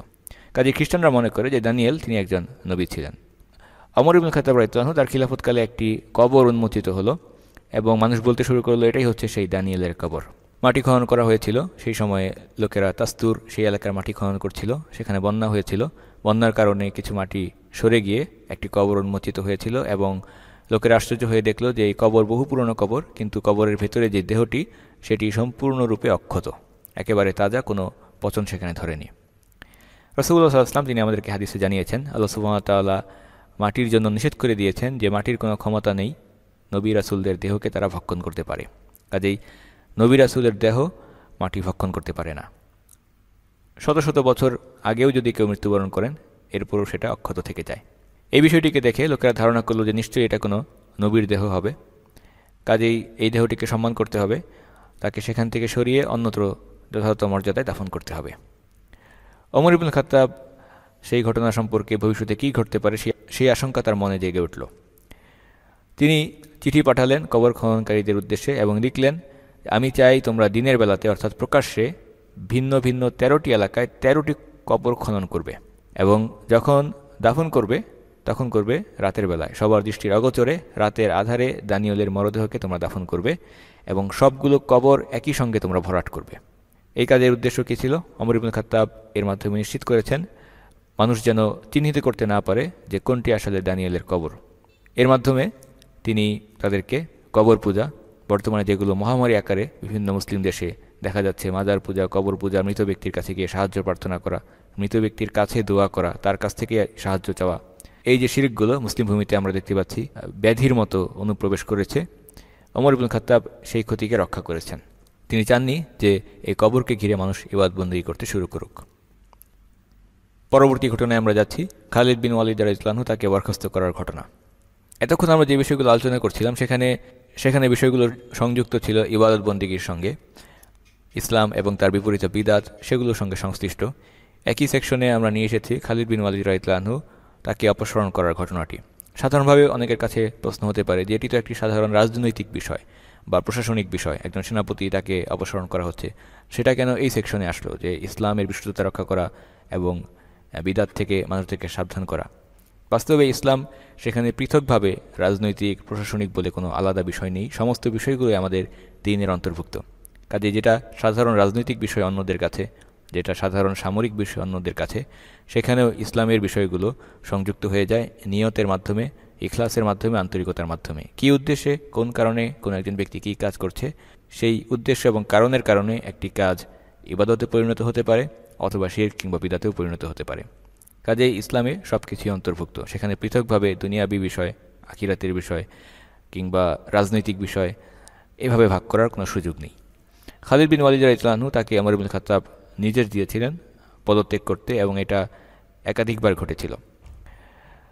খালিদ বিন ওয়ালিদ তিনি পদত্যাগ করেছিলেন এবং তিনি সামরিক কমান্ডার, সেনাপতি থেকে একজন সাধারণ সৈনিককে পরিণত হলেন। লোকেরা বিস্মিত হয়ে গেল। তারা ভাবতে লাগলো যে খলিফা কেন এই ধরনের একটি সিদ্ধান্ত গ্রহণ করলেন, কারণ খালিদ বিন ওয়ালিদের যে যোগ্যতা, এটা নিয়ে কারো মধ্যেই, না মুসলিম না শত্রুদের মধ্যে কারো মধ্যেই কোনো সন্দেহ সংশয়ের কোনো অবকাশ নেই। তিনি অসাধারণ একজন নেতা ছিলেন এবং তার জীবনের ইতিহাস, যেগুলো কিছু অংশ আমরা আলোচনা করেছি আগের সিরিজে আবু বকর সিদ্দিকের জীবনী আলোচনা প্রসঙ্গে, সেখানে উল্লেখিত হয়েছে যে খালিদ বিন ওয়ালিদ তিনি জীবনে কোনো যুদ্ধেই পরাজিত হননি, না ইসলামের পূর্বে না ইসলাম গ্রহণ করার পরে। উহুদের যুদ্ধেও তিনি সক্ষম হয়েছিলেন রাসূলুল্লাহ সাল্লাল্লাহু আলাইহি ওয়াসাল্লামের উপরে একটি পরাজয় চাপিয়ে দিতে, যুদ্ধের দ্বিতীয় পর্যায়ে। কাজী খালিদ বিন ওয়ালিদ এই ধরনের একজন কমান্ডার ছিলেন, অত্যন্ত দক্ষ এবং যোগ্যতা সম্পন্ন। খালিদ বিন ওয়ালিদকে তুলনা করা হতো একটি ঝড়, টর্নেডো বা হ্যারিকেনের সাথে। তিনি না নিজে কোনো বিশ্রাম নিতেন, না নিজে ঘুমাতেন, না বাকিদেরকে, তার অনুগতদেরকে বিশ্রাম কিংবা ঘুমের সুযোগ দিতেন। তিনি তার অনুসারী কিংবা শত্রু উভয়ের ঘুম হারাম করে দিয়েছিলেন। বাস্তবে তিনি ছিলেন একজন ঝড়ের মতো ব্যক্তি। যদি আমরা সময় মিলাই এবং মানচিত্র সামনে রাখি, তাহলে আমাদের জন্য বোঝা সহজ হয় যে কত দ্রুত একটি যুদ্ধক্ষেত্র থেকে আরেকটি যুদ্ধক্ষেত্রে তিনি যেতেন এবং যুদ্ধ করতেন, কোনো বিরতি গ্রহণ করতেন না। এবং সেই সময়ের পৃথিবীতে, সেই সপ্তম শতকের পৃথিবীতে একের পর এক যুদ্ধক্ষেত্রে যাওয়া এটা সহজ কোনো বিষয় ছিল না। শত্রুরা অনেক সময় খালিদ বিন ওয়ালিদকে থামানোর জন্য পরিকল্পনা করত যে খালিদ এখন বর্তমানে ওই স্থানে অবস্থান করছে, তাহলে আমরা ইত্যাদি ইত্যাদি স্থানে বাধা সৃষ্টি করব, তাহলে খালিদ আমাদের কাছে আসতে পারবে না। কিন্তু দেখা যেত খালিদ বিন ওয়ালিদ ভিন্ন একটি রাস্তায়, যে রাস্তায় কখনোই কোনো সাধারণ মুসাফিরও অতিক্রম করেনি, সেই রাস্তায় তিনি যুদ্ধের বাহিনী নিয়ে শত্রুদেরকে হতভম্ব করে সেখানে গিয়ে উপস্থিত হতেন এবং শত্রুদের কাছে মনে হতো যে তিনি হয়তো মাটি ফুঁড়ে এসে তাদের সামনে উপস্থিত হয়েছেন। এটাই ছিল খালিদ বিন ওয়ালিদের যোগ্যতা এবং ব্যক্তিত্ব। এরপরেও ওমর ইবনে খাত্তাব তাকে চাকরিচ্যুত করলেন। ওমর বললেন কেন তিনি এই কাজ করেছেন। দ্বিতীয়বার তাকে পদচ্যুত করার পর তিনি বললেন যে খালিদকে আমি এজন্য পদচ্যুত করিনি যে তার প্রতি আমার কোনো ক্ষোভ রয়েছে বা সে কোনো অন্যায় করেছে, সুতরাং খালিদ তার দায়িত্ব পালনে কোনো বিশ্বাসঘাতকতা করেছে, এই কারণেও আমি তাকে পদচ্যুত করিনি। বরং এটা করার কারণ হচ্ছে যে সে লোকেদের জন্য একটি ফিতনায় পরিণত হয়ে যাচ্ছিল। ওমর বলছেন আমি চাচ্ছিলাম এটা মানুষকে জানিয়ে দিতে, বুঝিয়ে দিতে যে বিজয় একমাত্র আল্লাহই দান করে থাকেন। মানুষের মধ্যে খালিদের ব্যক্তিত্ব এবং যোগ্যতার মাধ্যমে একটি ধারণা সৃষ্টি হয়ে যাওয়ার আশঙ্কা ছিল যে খালিদের নেতৃত্বের কারণেই তারা বিজয় লাভ করছেন, যেন বিজয় খালিদ বিন ওয়ালিদের পক্ষ থেকেই আসছে। যদি অন্য কেউ নেতৃত্ব দেয় তাহলে হয়তো বা তারা বিজয় অর্জন করতে পারবেন না। ওমর ইবনে খাত্তাব তাদেরকে বুঝিয়ে দিলেন যে বিজয় একমাত্র আল্লাহ সুবহানাহু ওয়া তাআলা দান করে থাকেন। যদি আল্লাহ সুবহানাহু ওয়া তাআলা চান তাহলে নেতৃত্ব যার হাতেই থাকুক না কেন, বিজয় মুসলিমদের হাতেই আসবে। এবং বাস্তবে পরবর্তী যুদ্ধের ঘটনাগুলো থেকে সেটাই আমরা অক্ষরে অক্ষরে সত্যি প্রমাণিত হতে দেখতে পাই। খালিদ বিন ওয়ালিদের নেতৃত্ব অপসারণের পরেও মুসলিমদের বিজয় অব্যাহত ছিল, কারণ মুসলিমরা বিজয়ের যে শর্তগুলো সেগুলো তারা পূরণ করছিলেন এবং সেই বিজয় ছিল আল্লাহর পক্ষ থেকে সাহায্য এবং একটি মিরাকেল বা অলৌকিক বিষয়ের মতো। কারণ রোমান কিংবা পারস্য সাম্রাজ্য তাদের বিরুদ্ধে মুসলিমরা যে যুদ্ধগুলোতে বিজয় অর্জন করেছেন, প্রত্যেকটি যুদ্ধে মুসলিমরা ছিলেন সংখ্যায় অনেক অনেক কম, শক্তিতেও অনেক অনেক কম, প্রশিক্ষণের দিক থেকেও অনেক অনেক দুর্বল। কাজে প্রত্যেকটি বিজয় এক একটি অলৌকিক বিষয়ের মতো ছিল। ওমর ইবনে খাত্তাব খালিদকে অপসারণ করে নেতৃত্ব থেকে সবার কাছে এটা স্পষ্ট করে দিলেন যে বিজয় কোনো ব্যক্তির কারণে আসছে না, বিজয় আসছে আল্লাহর পক্ষ থেকে, আল্লাহর সাহায্য হিসেবে। সুতরাং ওমর ইবনে খাত্তাব রাদিয়াল্লাহু আনহু তিনি তার খিলাফতকালে এভাবে সমস্ত রকমের বিভ্রান্তিকর ধারণাগুলোকে তাদের বিরুদ্ধে লড়াই করে যাচ্ছিলেন এবং ইসলামের যে মৌলিক বিষয়গুলো, বিশুদ্ধ বিশ্বাস, সেগুলোকে রক্ষা করে যাচ্ছিলেন। আরও বেশ কিছু ঘটনায় আমরা যাচ্ছি ওমর ইবনে খাত্তাব কীভাবে সৎ কাজের আদেশ এবং মন্দ কাজের নিষেধ ইত্যাদি করতেন। একবার তিনি একটি ব্যক্তিকে দেখলেন, সেই ব্যক্তি খুবই হেলে দুলে রাস্তায় পথ হাঁটছে, হাত পা ছড়িয়ে এভাবে সে হেলে দুলে চলছে। বর্তমান সময়ে যেরকম আমরা দেখি অনেক সময় বিভিন্ন লোকেরা যাদেরকে র্যাপার বলা হয়ে থাকে, র্যাপ সঙ্গীত গায়, তারা এইভাবে হাত পা ছুড়ে দিয়ে রাস্তায় চলাফেরা করে। ওমর ইবনুল খাত্তাব এই ধরনের একজন ব্যক্তিকে দেখলেন, দেখে তাকে বললেন যে তাকে বলো এভাবে হাঁটা বন্ধ করতে। সেই লোক বলল যে আমি পারি না, আমি এভাবে হেঁটে অভ্যস্ত। ওমর তাকে ডেকে নিয়ে এসে চাবুক পেটা করলেন, কিন্তু এরপরও দেখা গেল সেই ব্যক্তি একইভাবে রাস্তায় হাত পা হেলিয়ে দুলিয়ে হাঁটাচলা করছে। ওমর দ্বিতীয়বার তাকে ডেকে নিয়ে এসে আবারও চাবুক পেটা করলেন এবং বললেন যে চাবুক পেটার জন্য কোনো ব্যক্তি যদি উপযুক্ত হয় তাহলে এই লোক ছাড়া আর আমি কাকে চাবুক পেটা করতে পারি। তৃতীয়বার এভাবে ঘটার পর সেই ব্যক্তি ওমর ইবনুল খাত্তাবের কাছে আসলো এবং এসে বলল যে হে ওমর, আল্লাহ আপনার উপর রহম করুন, এটা একজন শয়তান ছাড়া আর কিছুই ছিল না যে আমাকে এভাবে হাঁটতে বাধ্য করত, এবং আপনার প্রহার করার কারণে সেই শয়তান আমাকে ছেড়ে দিয়ে চলে গিয়েছে। কাজে এই ধরনের জাঁকজমকপূর্ণ অহংকারীভাবে রাস্তায় পথ চলা ওমর ইবনুল খাত্তাব সেগুলোকে সংশোধন করে দিতেন। এর বিপরীতে কিছু ব্যক্তি ছিল যারা একেবারে এমনভাবে রাস্তায় পথ চলত অতি বিনয়ে, মনে হচ্ছে যেন তারা মৃত মানুষ, শুধুমাত্র তাদের হাত পাকে নিয়ে কোনোভাবে রাস্তায় সামনের দিকে এগিয়ে যাচ্ছে। কৃত্রিম বিনয়, কৃত্রিম জুহুদ তাদের চলাফেরার মধ্যে তারা উপস্থাপন করার চেষ্টা করত। এরকম এক ব্যক্তিকে দেখে ওমর ইবনুল খাত্তাব তাকে লাঠি দিয়ে আঘাত করলেন এবং বললেন যে ইসলামের এই দিনকে তুমি মৃত ব্যক্তিদের ধর্মে পরিণত করো না, আল্লাহ তোমাকে হত্যা করুক, আল্লাহ তোমাকে মেরে ফেলুক। আশরিফা বিনতে আবদুল্লাহ তিনি বর্ণনা করেছেন, তিনি বলছেন যে তিনি কিছু লোকদেরকে দেখলেন যারা রাস্তায় একেবারে ঘাড় নিচু করে বিনয় সহকারে খুবই আস্তে আস্তে কথা বলছে, খুবই ধীরে ধীরে পথ চলছে, এরকম কিছু ব্যক্তি। তিনি শিফা তাদেরকে দেখে বললেন, এরা কারা? তারা বলল, এরা হচ্ছে জুহুদ অবলম্বনকারী ব্যক্তি, দুনিয়া বিমুখ জাহেদ ব্যক্তি। তিনি তাদেরকে বললেন, আল্লাহর কসম করে বলছি, যখন ওমর কথা বলতেন খুব স্পষ্ট ভাষায় কথা বলতেন যেটা নিশ্চিতভাবে লোকেরা শুনতে পারত। যখন তিনি রাস্তায় পথ চলতেন দ্রুত পথ চলতেন, এবং যখন কাউকে তিনি আঘাত করতেন সেই আঘাতে যন্ত্রণা অনুভব হতো, জোরের সঙ্গে তিনি আঘাত করতেন। এবং আল্লাহর কসম করে আমি বলছি, ওমর ছিলেন একজন সত্যিকারের জাহেদ ব্যক্তি, সত্যিকারের দুনিয়া বিমুখ ব্যক্তি, সত্যিকারের দরবেশ ব্যক্তি। কাজেই বিনয় এটা মানুষের ঘাড়ে নয়, মাথা নিচু করে চলার মধ্যে নয়, বরং বিনয় হচ্ছে মানুষের অন্তরে। আরেকটি ঘটনায় ওমর ইবনুল খাত্তাব তিনি দেখলেন যে ইয়েমেন থেকে কিছু লোক এসেছে এবং তারাও এভাবে কোনো কিছু না করে একেবারে মৃত ব্যক্তিদের মতো অলসভাবে রাস্তায় পথ হেঁটে যাচ্ছে। ওমর জিজ্ঞাসা করলেন, এরা কারা?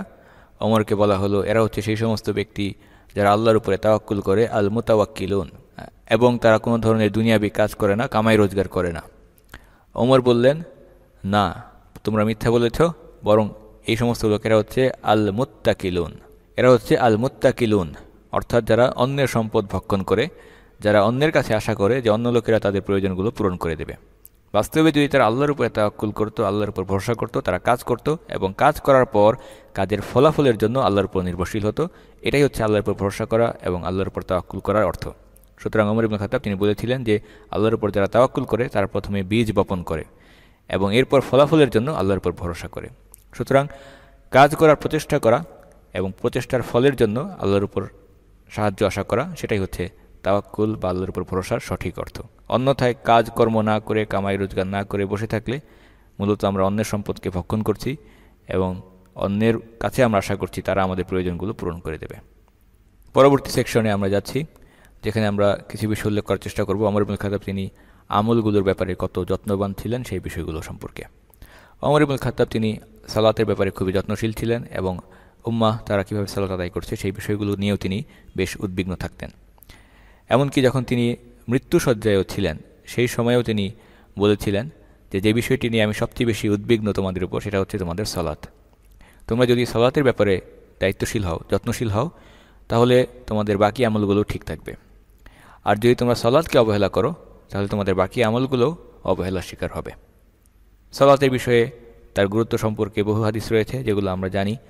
তার মধ্যে একটি হচ্ছে যে বিচারের দিনে প্রথম যে বিষয়টি আমাদের আমলনামায় দেখা হবে, চেক করা হবে, সেটা হচ্ছে এই সালাতের বিষয়। সালাত যদি ঠিক থাকে তাহলে আসবে পরবর্তী বিষয়, আর সালাতেই যদি কোনো গাফিলতি চলে আসে, সালাত যদি অপূর্ণ থাকে, তাহলে পরবর্তী বিষয়গুলো ফেরেশতারা চেক করেও দেখবেন না, আমাদের উপর শাস্তির বিধানগুলো চলে আসবে। এবং ফরজ সালাতের ক্ষেত্রে যদি কোনো ত্রুটি দেখা যায়, ঘাটতি দেখা যায়, তাহলে তারা চেষ্টা করবেন আমাদের নফল সালাত থেকে নিয়ে সেগুলিকে পরিপূর্ণ করার। কাজেই সালাতের গুরুত্ব এটি অত্যধিক।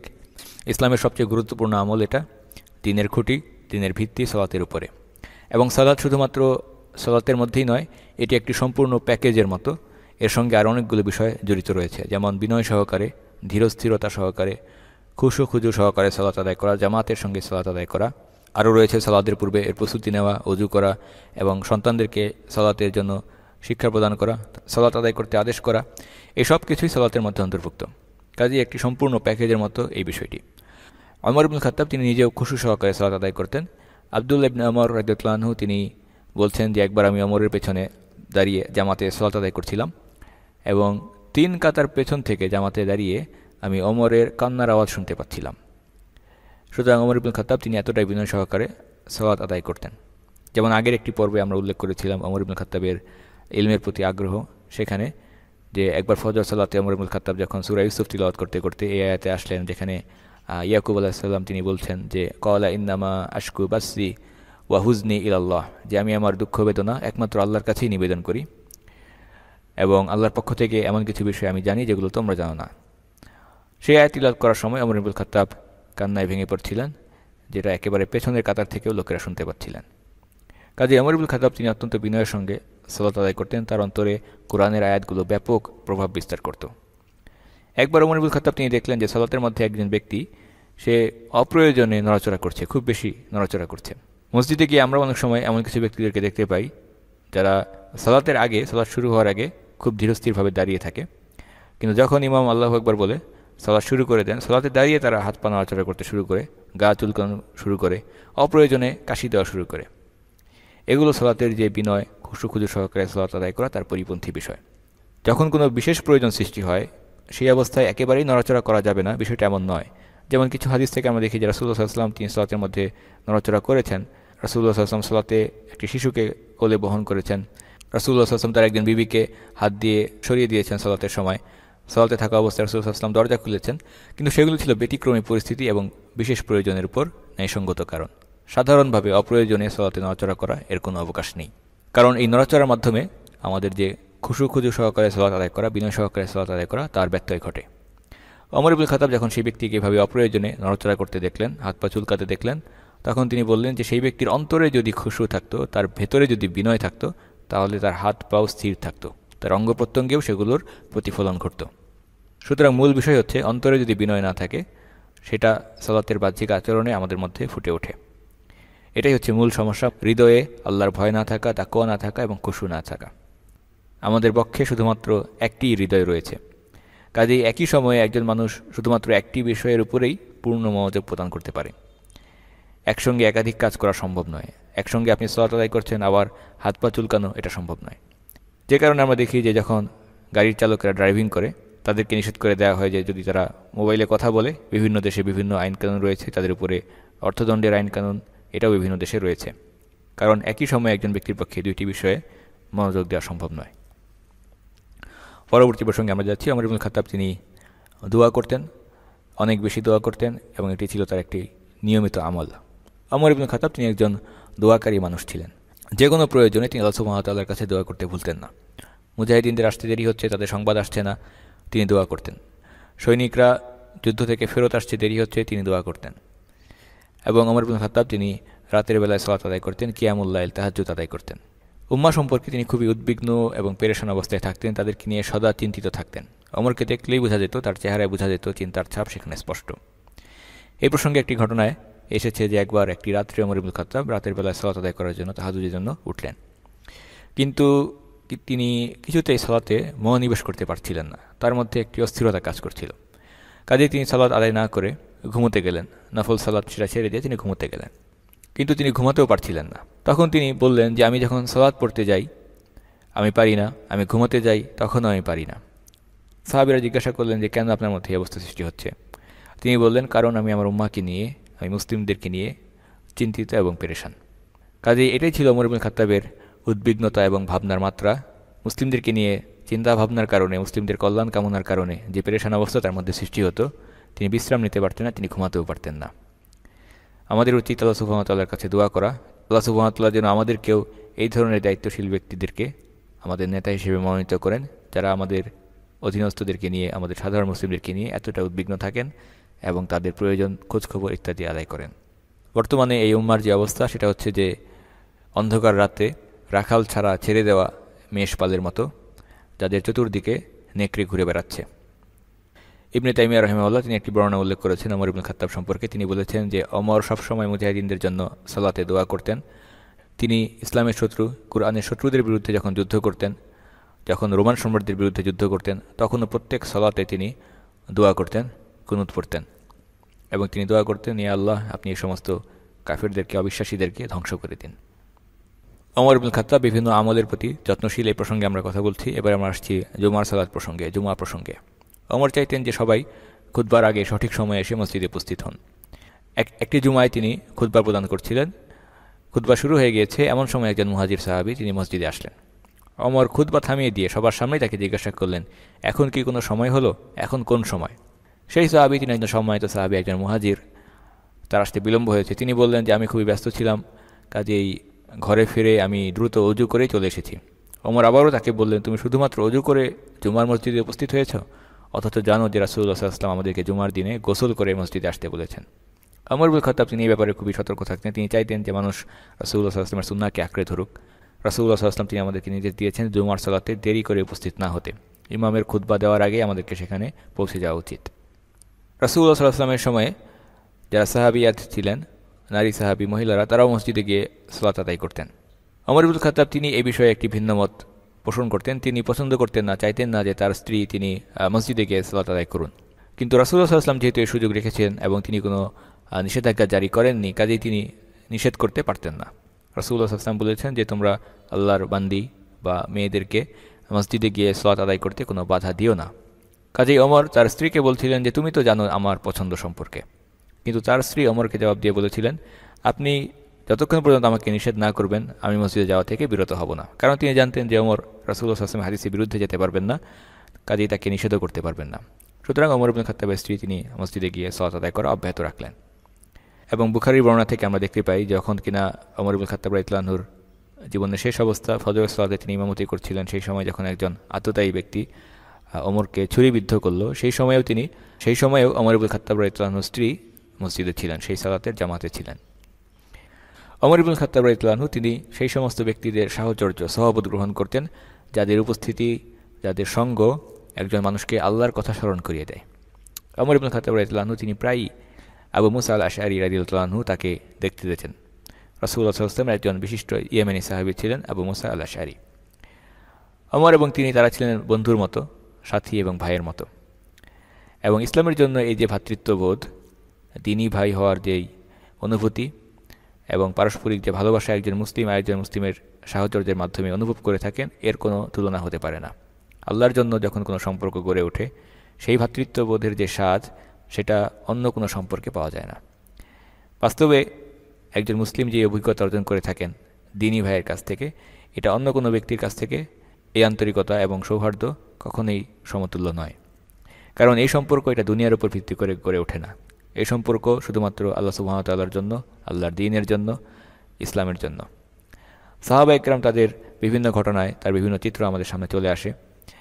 তারা একই সঙ্গে ইসলাম গ্রহণ করেছেন, ইসলাম গ্রহণ করার কারণে একই সাথে তারা নির্যাতিত হয়েছেন, একই অভিজ্ঞতার মধ্য দিয়ে তারা গিয়েছেন, অত্যাচারিত হয়েছেন, একই ক্ষুধার কষ্ট তারা সহ্য করেছেন, একই সঙ্গে যুদ্ধ করেছেন, আঘাতপ্রাপ্ত হয়েছেন, অনেকে শাহাদাত বরণ করেছেন। যেমন একটি ঘটনা আমরা জানি, রাসূলুল্লাহ সাল্লাল্লাহু আলাইহি ওয়াসাল্লাম তিনি একদিন ক্ষুধার্ত ছিলেন, কোনো খাবার তার কাছে ছিল না, প্রচণ্ড গরমের একটি দিন। সেই অবস্থায় ক্ষুধার তাড়নায় তিনি ঘর থেকে বেরিয়ে এসেছিলেন। রাস্তায় প্রচণ্ড গরমের মধ্যে, যখন কিনা আরবে ওই সময় পথে লোকজন থাকে না, এরকম একটি অবস্থায় আবু বকর সিদ্দিকের সঙ্গে রাসূলুল্লাহ সাল্লাল্লাহু আলাইহি ওয়াসাল্লামের দেখা হলো। তিনি জিজ্ঞাসা করলেন, এইরকম সময় এত প্রচণ্ড গরমের মধ্যে তুমি যাচ্ছ কোথায়? তিনি বললেন, ইয়া রাসূলুল্লাহ, আমিও তো প্রচণ্ড ক্ষুধার্ত, খাবারের খোঁজে বের হয়েছি। একই অবস্থা তাদের দুইজনের। একই সময় তারা দেখলেন ওমর ইবনে খাত্তাব তিনিও রাস্তায় বের হয়েছেন, তিনিও ক্ষুধার্ত, তার কাছেও কোনো খাবার নেই। এটাই ছিল একই ধরনের অভিজ্ঞতা, একই ধরনের কষ্টকর স্মৃতি, যা কিনা তাদের মধ্যে পারস্পরিক একটি শক্তিশালী ভালোবাসার সম্পর্ক গড়ে তোলে, একটি শক্তিশালী বন্ধন গড়ে তোলে। যে কারণে আমরা দেখতে পাই যে বিভিন্ন সেনানিবাস বা ক্যান্টনমেন্ট, সেখানেও সৈনিকদেরকে একত্রে রাখা হয় যেন তারা একত্রে বসবাস করে এবং একই অভিজ্ঞতার মাধ্যমে তাদের মধ্যে একটি পারস্পরিক শক্ত বন্ধন গড়ে ওঠে। কিন্তু সাধারণ অমুসলিম যারা, তারা যখন একই অভিজ্ঞতা লাভ করে, সাপোজ তারাও যুদ্ধ করে, যুদ্ধে গিয়ে একই ধরনের কষ্টকর স্মৃতি, সংকটময় পরিস্থিতির স্মৃতি তাদের মধ্যেও থাকতে পারে, কিন্তু এটা কখনোই মুসলিমদের মধ্যে যে পারস্পরিক ভালোবাসাপূর্ণ সম্পর্ক তার সমতুল্য হতে পারে না। কারণ সেটা হচ্ছে আল্লাহর জন্য ভালোবাসা। একই লক্ষ্য, ঈমান এবং ইসলামকে সামনে রেখে যখন কেউ কাজ করে যায়, সেই ভালোবাসা অতুলনীয়। কাজী ওমর ইবনে খাত্তাব তিনি আবু মুসা আল আশআরী তার কাছে আসতেন এবং এসে বলতেন, তুমি আমাকে আল্লাহর কথা স্মরণ করাও, তুমি আমাকে কোরআনের কিছু আয়াত তিলাওয়াত করে শোনাও। আবু মুসা আল আশআরী তিনি কোরআন থেকে আয়াত তিলাওয়াত করে ওমরের কাছে শোনাতেন এবং ওমর সেখানে অশ্রু বিসর্জন করতেন, কাঁদতেন, এবং অন্যান্য সাহাবী যারা সেখানে উপস্থিত ছিলেন তারাও একত্রে সেই কান্নায় শরীক হতেন। ওমর ইবনে খাত্তাব রাদিয়াল্লাহু আনহু তিনি বিভিন্ন জিকিরের হালাকাতেও অংশ নিতেন। সেই প্রসঙ্গে একটি বর্ণনায় আমরা যাচ্ছি। এশার সালাতের পর ওমর ইবনে খাত্তাব যদি কেউ কোনো কাজ না করে অহেতুক মসজিদে বসে থাকতো, গল্পগুজব করতো, তিনি এটা পছন্দ করতেন না, নিষেধ করতেন। অর্থাৎ তুমি এশার সালাত আদায় করেছো, সালাত আদায় করার পর আল্লাহর জিকির করতে পারো, এর বাইরে গিয়ে অযথা মসজিদে বসে গল্পগুজব, এটা তিনি উৎসাহিত করতেন না। সালাত শেষ হয়ে গেলে তিনি উৎসাহিত করতেন তারা যেন দ্রুত বাড়িতে গিয়ে ঘুমিয়ে যায়, এবং তিনি বলতেন যে এর মাধ্যমে, আগেই ঘুমিয়ে যাওয়ার মাধ্যমে তাহাজ্জুদ আদায় করার যে তৌফিক সেটা আল্লাহ সুবহানাহু ওয়া তাআলা তাদেরকে দিয়ে দিবেন। রাতে ওঠা তাদের জন্য সহজ হয়ে যাবে, সেটা তাদের জন্য আরও উত্তম হবে। ওমর ইবনুল খাত্তাব তিনি একবার এভাবে মসজিদে উপস্থিত হলেন এশার সালাতের পর। তিনি দেখলেন কিছু ব্যক্তি বসে মসজিদে কথা বলছে, হালাকা করছে। তিনি জানতে চাইলেন এরা কারা। তারা বললেন যে এরা হচ্ছে আপনারই লোক, আপনার অনুগত, অর্থাৎ তারা হচ্ছে সাধারণ মুসলিম। ওমর ইবনুল খাত্তাব তাদের কাছে গিয়ে জিজ্ঞাসা করলেন, তাদের সঙ্গে বসলেন এবং জানতে চাইলেন যে তোমরা সালাত শেষ হওয়ার পরেও কেন বসে আছো? তারা বললেন যে আমরা আল্লাহর জিকির করছি, আমরা আল্লাহর কথা স্মরণ করছি। কাজে ওমর ইবনুল খাত্তাব তিনিও তাদের সঙ্গে যোগদান করলেন, তিনিও সেখানে বসলেন এবং তিনি সবাইকে বললেন যে তোমরা এক এক করে প্রত্যেকেই আল্লাহর কাছে দোয়া করো এবং আমিও তোমাদের সেই দোয়ায় শরীক হচ্ছি। কাজে একটা সার্কেল বা চক্রের মতো প্রত্যেকেই সেখানে আল্লাহ সুবহানাহু ওয়া তাআলার কাছে বিভিন্ন দোয়া পেশ করছিলেন এবং বাকিরা সেখানে আমিন আমিন এভাবে বলছিলেন। এভাবে ঘুরতে ঘুরতে শেষ পর্যন্ত একজন সাধারণ দাস তার কাছে আসলো। এবার ছিল তার পালা, তার দোয়া করতে হবে। সেই ব্যক্তি সবার সামনে কথা বলতে অভ্যস্ত ছিল না, তার মধ্যে কিছুটা জড়তা ছিল, সে কিছুটা সংকোচ অনুভব করছিল এবং সে ওমরকে বলল যে ইয়া আমিরুল মুমিনিন, আমি জানি না কিভাবে দোয়া করতে হয়, কি বলে দোয়া করতে হয়। ওমর ইবনুল খাত্তাব বললেন, কিছু একটা বলো, অন্তত তুমি তো এতটুকু বলতে পারো, ইয়া আল্লাহ আপনি আমাদেরকে ক্ষমা করুন, আমাদেরকে রহম করুন, আমাদের দয়া করুন, আমাদেরকে ক্ষমা করুন, এটাই যথেষ্ট, তুমি তোমার নিজের ভাষাতেই দোয়া করো। কাজে ওমর ইবনুল খাত্তাব তাকে সহজ দোয়া কিন্তু অত্যন্ত আন্তরিকতাপূর্ণ দোয়া এটাও তাকে শিক্ষা দিলেন। এটা জরুরি নয় যে আমাদেরকে সবসময় মুখস্থ করে কঠিন দোয়াগুলোকে পড়তে হবে, নিজের ভাষাতেই আমরা আমাদের অন্তরের অবস্থা আল্লাহর কাছে ব্যক্ত করতে পারি। আমাদের চাহিদা, আমাদের চাওয়া পাওয়া, দুঃখ, স্থিরতা, বেদনা সব কিছু আল্লাহ সুবহানাহু ওয়া তাআলার কাছে সহজভাবে আমাদের ভাষায় ব্যক্ত করতে পারি। এটাই হচ্ছে দোয়া। দোয়ার নির্যাস হচ্ছে যা বলছি সেই দিকে লক্ষ্য রাখা এবং আন্তরিকতা সহকারে আল্লাহ সুবহানাহু ওয়া তাআলার কাছ থেকে চাওয়া। কাজেই সেই দাস ওমরের সেখানে দোয়া বলতে শুরু করলো। সে বলছিল যে ইয়া আল্লাহ আপনি আমাদেরকে ক্ষমা করুন, ইয়া আল্লাহ আপনি আমাদেরকে দয়া করুন। এরপর ওমর ইবনুল খাত্তাব তার পালা আসলো, তিনি দোয়া করতে শুরু করলেন এবং ওমর তার দোয়াতে যেভাবে অশ্রু বিসর্জন করলেন এভাবে অন্য আর কেউই সেখানে করেনি। সেই হালকা শেষ হওয়ার পর ওমর ইবনুল খাত্তাব বাকি লোকেদেরকে বললেন, এবার তোমরা বাড়ি চলে যাও। তখন সাধারণ লোকেরা তার সবাই বাড়ি চলে গেলেন। হজের বিষয়ে ওমর ইবনুল খাত্তাব হজের ব্যাপারে খুবই যত্নবান এবং গুরুত্ব সহকারে এই বিষয়টিকে দেখতেন। যারা হজ করতো না আর্থিক সামর্থ্য থাকার পরেও তাদের সম্পর্কে তিনি বলতেন যে সমস্ত মুসলিমরা সামর্থ্য থাকার পরেও হজ করে না তাদেরকে আমি বাধ্য করব জিজিয়া পরিশোধ করতে, অথবা আমি তাদেরকে ইসলামী রাষ্ট্রের বাইরে পাঠিয়ে দেব। কারণ ওমর বলতেন যে সামর্থ্য থাকার পরেও যারা হজ করে না তারা মুসলিম নয়, তারা মুসলিম নয়, তারা মুসলিম নয়। এবং উলামায়ে কেরামের মতে যখন কোনো একজন ব্যক্তি তার কাছে আর্থিক সামর্থ্য চলে আসে তখন তার উচিত সেই বছরেই হজ করা, সেই বছরেই তার উপর হজ করা বাধ্যতামূলক, এবং সামর্থ্য থাকার পরেও হজ না করা এটা হচ্ছে একটি গুনাহের কাজ। ইমাম শাফি রাহিমাহুল্লাহ তার মতে হজ বাধ্যতামূলক, আপনি যে কোনো সময়ে এটা করতে পারেন, কিন্তু যদি এমন হয় যে যখন আপনার সামর্থ্য ছিল সেই অবস্থায় আপনি বিলম্ব করেছেন, হজ করেননি, এবং ওই অবস্থাতেই যদি কোনো ব্যক্তির মৃত্যু হয়ে যায় অনাদায় অবস্থায়, তাহলে সেই ব্যক্তি গুনাহগার অবস্থায় মৃত্যুবরণ করল, অর্থাৎ সেই বিষয়ের জন্য আল্লাহ সুবহানাহু ওয়া তাআলার কাঠগড়ায় তাকে দাঁড়াতে হবে। ওমর ইবনুল খাত্তাব তিনিও এই ঘোষণা জারি করে দিয়েছিলেন যে আর্থিক সামর্থ্য থাকার পরেও যদি কেউ হজ না করে তাহলে সেই ব্যক্তিকে অমুসলিমদের মতোই জিজিয়া প্রদান করতে হবে। কাজেই যাদের মধ্যে আর্থিক সামর্থ্য রয়েছে, আমাদের এই আলোচনার মাধ্যমে যাদের কাছে আমরা পৌঁছাতে পারছি তাদেরকে আমরা উল্লেখ করছি, যদি আল্লাহ সুবহানাহু ওয়া তাআলা আপনাকে আর্থিক সামর্থ্য দিয়ে থাকেন, নিয়ত করুন, পরিকল্পনা করুন এবং এই বছরেই হজের জন্য কাজ শুরু করে দিন। দেরি করা উচিত নয়, কারণ হজ হচ্ছে ইসলামের 5টি স্তম্ভের একটি, এবং এটি এত বড় একটি ইবাদত যা কবুল হয়ে গেলে একজন ব্যক্তির অতীতের সমস্ত গুনাহ আল্লাহ সুবহানাহু ওয়া তাআলা মাফ করে দেন। একজন নিষ্পাপ শিশুর মতো নতুন করে সে তার জীবন শুরু করতে পারে। এই প্রসঙ্গে হাদিসের বর্ণনায় আমরা দেখতে পাই আমর ইবনুল আস-এর সেই ঘটনাটি। আমর ইবনুল আস রাদিয়াল্লাহু আনহু তিনি যখন মুসলিম হতে আসলেন, রাসূলুল্লাহ সাল্লাল্লাহু আলাইহি ওয়াসাল্লামের কাছে আসলেন তার কাছে আনুগত্যের প্রতিশ্রুতি দিতে, বায়াত দিতে, তিনি বললেন, ইয়া রাসূলুল্লাহ আমি মুসলিম হতে চাই। আমর ইবনুল আস তিনি একজন বিচক্ষণ কূটনৈতিক ব্যক্তি ছিলেন। বিভিন্ন আলোচনায় তিনি প্রতিনিধি হিসেবে কুরাইশদের পক্ষ থেকে গিয়ে দেন দরবার করে আসতে পারতেন। কাজেই এখানেও তিনি তার সেই মানসিকতার একটি প্রকাশ ঘটালেন। তিনি এসেছেন আল্লাহ রাসূল সাল্লাল্লাহু আলাইহি ওয়াসাল্লামের উপস্থিতিতে তার হাতে হাত রেখে ইসলাম গ্রহণ করতে। রাসূলুল্লাহ সাল্লাল্লাহু আলাইহি ওয়াসাল্লাম আমরের হাত ধরার জন্য হাত বাড়িয়ে দিলেন, কিন্তু আমর সেই অবস্থায় হাত গুটিয়ে নিলেন, পেছনের দিকে টেনে নিলেন। আল্লাহ রাসূল জিজ্ঞাসা করলেন, তুমি কেন হাত টেনে নিলে পেছনের দিকে? তিনি বললেন যে আমার কিছু শর্ত রয়েছে। আল্লাহ রাসূল বললেন, কী শর্ত? আমর বললেন, আগে আমার যে গুনাহের কাজগুলো সেগুলোকে ক্ষমার প্রতিশ্রুতি আপনাকে দিতে হবে, আপনি সেগুলোকে ক্ষমা করে দিতে হবে, সেগুলোর জন্য আমাকে পাকড়াও করতে পারবেন না। আমর ইবনুল আস তিনি যখন ইসলামের শত্রু ছিলেন সেই অবস্থায় তিনি অনেক অন্যায় করেছেন, শত্রুতা করেছেন ইসলামের বিরুদ্ধে, যার একটিও যদি হিসাবের আওতায় আনা হয় শাস্তি মৃত্যুদণ্ড ছাড়া আর কিছুই হতে পারে না। কাজে প্রথমে তিনি এটা নিশ্চিত করতে চাচ্ছিলেন যে রাসূলুল্লাহ সাল্লাল্লাহু আলাইহি ওয়াসাল্লাম যেন তাকে আগের ভুলগুলোর জন্য পাকড়াও না করেন, ক্ষমা করে দেন, এরপর তিনি ইসলাম গ্রহণ করবেন। রাসূলুল্লাহ সাল্লাল্লাহু আলাইহি ওয়াসাল্লাম হেসে দিলেন এবং বললেন, হে আমর, তুমি কি জানো না যে ইসলাম সমস্ত গুনাহকে মুছে দেয়? সুতরাং ইসলামের মাধ্যমে একজন ব্যক্তির পূর্বের গুনাহগুলোকে আল্লাহ সুবহানাহু ওয়া তাআলা মাফ করে দেন। কারণ শিরক এটাই হচ্ছে সবচেয়ে বড় গুনাহ। সে যখন শিরককে বর্জন করলো, কালেমার ঘোষণা দিয়ে তাওহীদকে অর্জন করলো, এই আমলের বদৌলতে আল্লাহ সুবহানাহু ওয়া তাআলা তার পূর্বের গুনাহগুলোকে মুছে দেন। রাসূলুল্লাহ সাল্লাল্লাহু আলাইহি ওয়াসাল্লাম আরও দুইটি বিশেষ আমলকে আমাদের সামনে উল্লেখ করেছেন। রাসূলুল্লাহ সাল্লাল্লাহু আলাইহি ওয়াসাল্লাম বলেছেন, হিজরত অতীতের সমস্ত গুনাহগুলোকে মুছে দেয় এবং হজ এটা অতীতের সমস্ত গুনাহগুলোকে মুছে দেয়। সুতরাং হজের মাধ্যমে আমাদের সামনে এই সুযোগ রয়েছে গুনাহ থেকে মুক্তি লাভ করার। কাজে আমাদের উচিত সামর্থ্য থাকলে দেরি না করে যত দ্রুত সম্ভব হজ আদায় করে ফেলা। ওমর ইবনুল খাত্তাব তিনি খলিফা হিসেবে প্রতি বছর হজের নেতৃত্ব দিতেন, হজের আমির থাকতেন তিনি, এবং খলিফা থাকা অবস্থায় তিনি 9 কিংবা 10 বার আমির হিসেবে হজ আদায় করেছেন। ওমর ইবনুল খাত্তাব রাদিয়াল্লাহু আনহু তিনি ইবাদতের ব্যাপারে কতটুকু মনোযোগী ছিলেন সেই বিষয়ে আমরা কথা বলেছি। সালাতের বিষয়ে, দোয়া করার বিষয়ে, জিকিরের বিষয়ে, রাতের সালাত, তাহাজ্জুদ, কিয়ামুল লাইল, এই বিষয়গুলোর ব্যাপারে আমরা কথা বলেছি। এবারে আমরা বলছি তারাবি সম্পর্কে। তারাবি সম্পর্কে ওমর ইবনুল খাত্তাবের একটি ঘটনা বিখ্যাত রয়েছে। ওমর ইবনুল খাত্তাব রাদিয়াল্লাহু আনহু তিনি রমাদানে মসজিদে আসলেন, এসে দেখতে পেলেন যে লোকেরা মসজিদের মধ্যে ছড়ানো ছিটানো অবস্থায়, এশার সালাতের পরের অবস্থা। কেউ একাই সালাত আদায় করছে, কেউ 3-4 জন একসাথে হয়ে একজন ব্যক্তির অধীনে জামাতে সালাত আদায় করছে, কেউ 10 জন একসঙ্গে হয়ে জামাতে সালাত আদায় করছে, আবার তার পাশেই হয়তো আরেকজন একাই সালাত আদায় করছে। এভাবে পুরো মসজিদে মানুষ বিভিন্নভাবে ছড়ানো ছিটানো বিক্ষিপ্ত অবস্থায় রয়েছে। ফলে একদল যেটা কিরাত করছে আরেক দলের কিরাতে তা বাধা সৃষ্টি করছে। এই দৃশ্য দেখে ওমর ইবনুল খাত্তাব সিদ্ধান্ত নিলেন যে সবাইকে যদি একত্র করা যায়, একটি জামাতে নিয়ে আসা যায় একজন ইমামের পেছনে, এটাই হবে উত্তম। এই উদ্দেশ্যে তিনি রাসূলুল্লাহ সাল্লাল্লাহু আলাইহি ওয়াসাল্লামের সাহাবীদের মাঝে, যিনি কোরআনের আলেম ছিলেন, বিশিষ্ট আলেম সাহাবী উবাই ইবনে কাব রাদিয়াল্লাহু তাআলা আনহু, তাকে ইমাম হিসেবে নির্বাচিত করলেন যে তিনি সালাতুত তারাবিতে ইমামতি করবেন। পরবর্তী দিন তিনি মসজিদে এসে দেখলেন যে মুসলিমরা সবাই একত্রে একজন ইমামের অধীনেই সম্মিলিতভাবে সালাত আদায় করছে। ওমর ইবনুল খাত্তাব তিনি এই ঘটনা দেখে বললেন যে এটা একটি উত্তম বিদআ, একটি উত্তম উদ্ভাবিত বিষয়।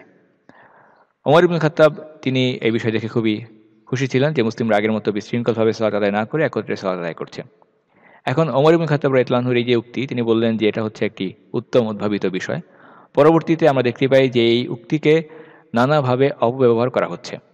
অর্থাৎ দিনের মধ্যে যখনই কেউ কোনো একটি বিষয় উদ্ভাবন করে, বিদআত সৃষ্টি করে, বিদআত সম্পর্কে আমরা জানি যে সমস্ত রকমের বিদআত এগুলো বর্জনীয়। কেউ বিদআত সৃষ্টি করে এবং বিদআত করার পর তারা বলে যে ওমর ইবনুল খাত্তাব তো এই কথা বলেছিলেন যে এটা হচ্ছে একটি উত্তম বিদআ, একটি উত্তম উদ্ভাবিত বিষয়। বাস্তবে এখানে দুটি বিষয় লক্ষণীয়। প্রথমত, ওমর ইবনুল খাত্তাব তিনি নতুন কোনো কিছু প্রবর্তন করেননি, তিনি কোনো কিছু বিদআত সৃষ্টি করেননি, দিনে নতুন কোনো কিছু তিনি যোগ করেননি। বরং তিনি যা বলেছেন সেটা হচ্ছে রূপক অর্থে একটি কথা বলেছেন। তিনি রূপক অর্থে বুঝিয়েছেন যে এই কাজটি হচ্ছে একটি ভালো কাজ। সালাতুত তারাবির ইতিহাসের দিকে যদি আমরা তাকাই তাহলে এই বিষয়টি আমাদের সামনে স্পষ্ট হবে। সালাতুত তারাবি এমন কোনো বিষয় নয় যেটা ওমর ইবনুল খাত্তাব উদ্ভাবন করেছেন, বরং এটা রাসূলুল্লাহ সাল্লাল্লাহু আলাইহি ওয়াসাল্লামের সময় থেকে চলে এসেছে। আল্লাহ রাসূল সাল্লাল্লাহু আলাইহি ওয়াসাল্লাম তিনি যখন রমাদানে সালাত আদায় করতেন, তিনি মসজিদে এসে সালাত আদায় করতেন। রাসূলুল্লাহ সাল্লাল্লাহু আলাইহি ওয়াসাল্লাম মসজিদে রমাদানে সালাত আদায় করছেন, ফলে সাহাবায়ে কেরাম তারাও রাসূলুল্লাহ সাল্লাল্লাহু আলাইহি ওয়াসাল্লামের পেছনে জামাতে তারাবির সালাতে শামিল হওয়া শুরু করলেন। এভাবে প্রথম দিন যা আসলেন, পরবর্তী দিন আরও বেশি লোক আসলেন, তারপরের দিন আরও এভাবে মানুষদের সংখ্যা বাড়তেই থাকলো এবং প্রত্যেকেই জামাতে শামিল হতে শুরু করলেন। তৃতীয়, চতুর্থ, এভাবে লোকজনের সংখ্যা বৃদ্ধি পেতে শুরু করলো, মসজিদ মুসল্লিতে ভরে গেল। পঞ্চম দিন রাসূলুল্লাহ সাল্লাল্লাহু আলাইহি ওয়াসাল্লাম তারাবির সালাত আদায় করতে আর মসজিদে আসলেন না, তিনি ঘরেই সালাত আদায় করলেন এবং তিনি সাহাবায়ে কেরামদেরকে এই বিষয় সম্পর্কে পরবর্তী জানালেন যে কেন তিনি সেখানে আসেননি মসজিদে। বুখারীতে হাদিসটি এসেছে, রাসূলুল্লাহ সাল্লাল্লাহু আলাইহি ওয়াসাল্লাম বলেছেন যে আমি চাইনি এই সালাত তোমাদের উপরে বাধ্যতামূলক হয়ে যাক বা ফরজ হয়ে যাক। অর্থাৎ রাসূলুল্লাহ সাল্লাল্লাহু আলাইহি ওয়াসাল্লাম যদি নিয়মিত মসজিদে তারাবির সালাত জামাতে আদায় করতেন এবং সাহাবায়ে কেরাম তারাও প্রত্যেক সালাতে তার সঙ্গে জামাতে শামিল হতে শুরু করতেন, তাহলে এই সালাত হয়তোবা বাধ্যতামূলক করে দেওয়া হতো, এই আশঙ্কা রাসূলুল্লাহ সাল্লাল্লাহু আলাইহি ওয়াসাল্লাম করেছেন। রাসূলুল্লাহ সাল্লাল্লাহু আলাইহি ওয়াসাল্লাম তিনি চেয়েছিলেন যে তারাবির সালাত এটা আমাদের জন্য একটি ফরজ সালাতের বাইরে থাকুক, সুন্নাতের মধ্যেই এটা থাকুক। সুতরাং রাসূলুল্লাহ সাল্লাল্লাহু আলাইহি ওয়াসাল্লাম তার কাজের মাধ্যমে মসজিদে তারাবির সালাতের জামাতে ইমামতি সেখানে অনুপস্থিত থাকার মাধ্যমে তিনি যা বুঝিয়েছেন সেটা হচ্ছে তিনি চাচ্ছিলেন না এই সালাত আমাদের উপরে বাধ্যতামূলক হয়ে যাক। এটা বুঝাননি যে এই সালাত জামাতে আদায় করা নিষিদ্ধ কিংবা তার ইমামতি এটাও নিষিদ্ধ, বরং তা নয়। সুতরাং তারাবির সালাত এটা রাসূলুল্লাহ সাল্লাল্লাহু আলাইহি ওয়াসাল্লামের সময়েও ছিল, এটা পরবর্তীতে উদ্ভাবিত কোনো বিষয় নয়। ওমর ইবনুল খাত্তাব তিনি শুধুমাত্র একটি সুন্নাহকে জাগ্রত করেছেন যা রাসূলুল্লাহ সাল্লাল্লাহু আলাইহি ওয়াসাল্লামের সময়ে বর্তমান ছিল। ওমর ইবনুল খাত্তাবের সময়েও মুসলিমরা জামাতে তারাবির সালাত আদায় করেছে, তবে একই মসজিদে একাধিক জামাত ছিল, বিক্ষিপ্তভাবে ছিল। ওমর ইবনুল খাত্তাব রাদিয়াল্লাহু আনহু সবগুলো জামাতকে একত্রিত করেছেন। কাজে এটাকে পারিভাষিকভাবে কোনোভাবেই বিদআত বলার কোনো সুযোগ নেই। এই ঘটনাকে কেন্দ্র করে দ্বীনের মধ্যে, শরীয়তের মধ্যে কোনো কিছু উদ্ভাবন করলেই বলা যে ওমর ইবনুল খাত্তাব তো এটা করেছেন, এটা হচ্ছে আসলে একটি ভুল ব্যাখ্যা, অপব্যাখ্যা। ইবাদতের মধ্যে যা অন্তর্ভুক্ত সেই বিষয়গুলোর মূল কাঠামোতে পরিবর্তন না এনে তার সঙ্গে প্রাসঙ্গিক কোনো বিষয় যদি যোগ বিয়োগ করা হয় যেগুলো কিনা ইবাদতের অংশ নয়, সেগুলো বিদআত নয়, সেগুলো সম্পূর্ণরূপে বৈধ। যেমন উদাহরণস্বরূপ আমরা দেখতে পাই যে মসজিদে যখন আমরা জামাতে সালাত আদায় করি সেখানে মাইক ব্যবহার করা হয়, স্পিকার ব্যবহার করা হয়, যেগুলো কিনা পূর্ববর্তী সময়ে ছিল না। এর মাধ্যমে সালাতের কোনো কাঠামোতে পরিবর্তন করা হয়নি কিংবা কোনো যোগ বিয়োগ করা হয়নি। সেই কারণে এই প্রাসঙ্গিক উপকরণগুলো ব্যবহার করা, মাইক ব্যবহার করা, স্পিকার ব্যবহার করা, এগুলো কোনো বিদআত নয়, বরং এর মাধ্যমে জামাতে সালাত আদায় করা আরও সহজ হয়ে গিয়েছে। অনেক মানুষের পক্ষে জামাতে সালাত আদায় করা এটা সুযোগ সৃষ্টি হয়েছে। কাজেই কোনটা বিদআত, কোনটা দ্বীনের মধ্যে ইবাদতের ক্ষেত্রে সংযুক্ত বিষয় এবং কোনটা বাইরের বিষয়, সেগুলো আমাদেরকে প্রথমে বুঝতে হবে। আমাদের আলোচনার শেষ প্রসঙ্গে আমরা চলে এসেছি। আমাদের আলোচনায় বিভিন্ন বিষয় আমরা নিয়ে এসেছিলাম। আজকের পর্বে মূল অংশ ছিল ওমর ইবনুল খাত্তাব খলিফা হিসেবে কীভাবে সৎ কাজে, ভালো কাজে আদেশ করতেন এবং মন্দ কাজে নিষেধ করতেন, এই বিষয়গুলো। শেষ অংশে আমরা অর্থনৈতিক কিছু বিষয়ে ওমর ইবনুল খাত্তাবের যে তদারকি সেই বিষয়গুলো দেখার চেষ্টা করব। ওমর ইবনুল খাত্তাব তিনি খিলাফার আর্থিক উৎসসমূহ, বিশেষ করে ব্যবসা বাণিজ্য, বাজার পরিদর্শন করা, এই বিষয়গুলোর প্রতি খুবই মনোযোগী ছিলেন। আনাস বিন মালিক রাদিয়াল্লাহু তাআলা আনহু তিনি বর্ণনা করে বলছেন যে আমি একবার ওমর ইবনুল খাত্তাবকে দেখলাম যে তিনি বাজার পরিদর্শনে বের হয়েছেন 12টি তালি দেওয়া একটি ইজার পরে। তার মাথার উপরে পাগড়ি ছিল এবং গায়ে কোনো জামা ছিল না, অর্থাৎ এত সাধারণ অবস্থায় সাধারণ একটি ইজার পরে, মাথায় শুধু পাগড়ি, খালি গায়ে, হাতে একটি লাঠি নিয়ে ওমর ইবনুল খাত্তাব বাজার পরিদর্শন করতে বের হয়েছেন। এবং তিনি ব্যবসায়ীদেরকে উদ্দেশ্য করে বলতেন, যদি তোমাদের ব্যবসায়ের ফিকহ না জানা থাকে, ব্যবসায়ের জ্ঞান যদি তোমাদের না জানা থাকে, কিভাবে কোনটা বৈধ লেনদেন, কোনটা অবৈধ লেনদেন, কোথায় সুদের কারবার, কোনটা করলে এই সুদের সঙ্গে জড়িত হয়ে যেতে হবে, এই বিষয়গুলো যদি তোমাদের জানা না থাকে তাহলে এখানে এসে ব্যবসা করার কোনো অনুমতি তোমাদের নেই। সুতরাং বাজারে ব্যবসা করতে হলে প্রথমে এই বিষয়ের যে জ্ঞান বা ফিকহ সেটা তোমাকে অর্জন করতে হবে। বর্তমানে ভাষায় বলতে গেলে এই বিষয়টি একটি, যে কোনো কাজ করতে গেলে আমাদের যেরকম একটি সনদপত্র লাগে বা সার্টিফিকেট লাগে তার সমতুল্য। যে কাজে আমাদের কোনো যোগ্যতা নেই সেই কাজ আমাদের না করাই উত্তম। ওমর ইবনুল খাত্তাব এই বিষয়গুলোকে মানুষদেরকে নিশ্চিত করতেন। তিনি চাইতেন যে ব্যবসা সম্পর্কে জানার প্রয়োজন আছে, অর্থনৈতিক লেনদেন সেটা প্রথমে জানতে হবে, এরপরে ব্যবসায় আসতে হবে। একই রকম বিষয় অন্যান্য ক্ষেত্রেও প্রযোজ্য। একজন ব্যক্তি যদি কৃষক হয় তাহলে তার উচিত প্রথমে কৃষিকাজ সম্পর্কে জানা। একইভাবে একজন ব্যক্তি যদি বিয়ে করতে চায় তাহলে প্রথমে তাকে বিয়ের ফিকহগুলো জানতে হবে। একইভাবে যিনি একজন চিকিৎসক তাকে ইসলামের এই নৈতিকতাগুলো সম্পর্কে জানতে হবে, যদি তিনি একজন মুসলিম ডাক্তার হিসেবে নিজের দুনিয়ার জীবনকে গড়তে চান। ওমর ইবনুল খাত্তাব রাদিয়াল্লাহু আনহু তিনি চাইতেন লোকেরা যেন স্বনির্ভর হয়, অপরের উপর নির্ভরশীল না থাকে এবং নিজের কাজ নিজে করে, নিজের উপার্জন নিজে করে। ওমর ইবনুল খাত্তাবের বিখ্যাত উক্তিগুলোর মধ্যে একটি উক্তি হচ্ছে এরকম, তিনি বলেছেন যে ভিক্ষা করার থেকে তুলনামূলক কম মর্যাদাকর কাজ করাও উত্তম।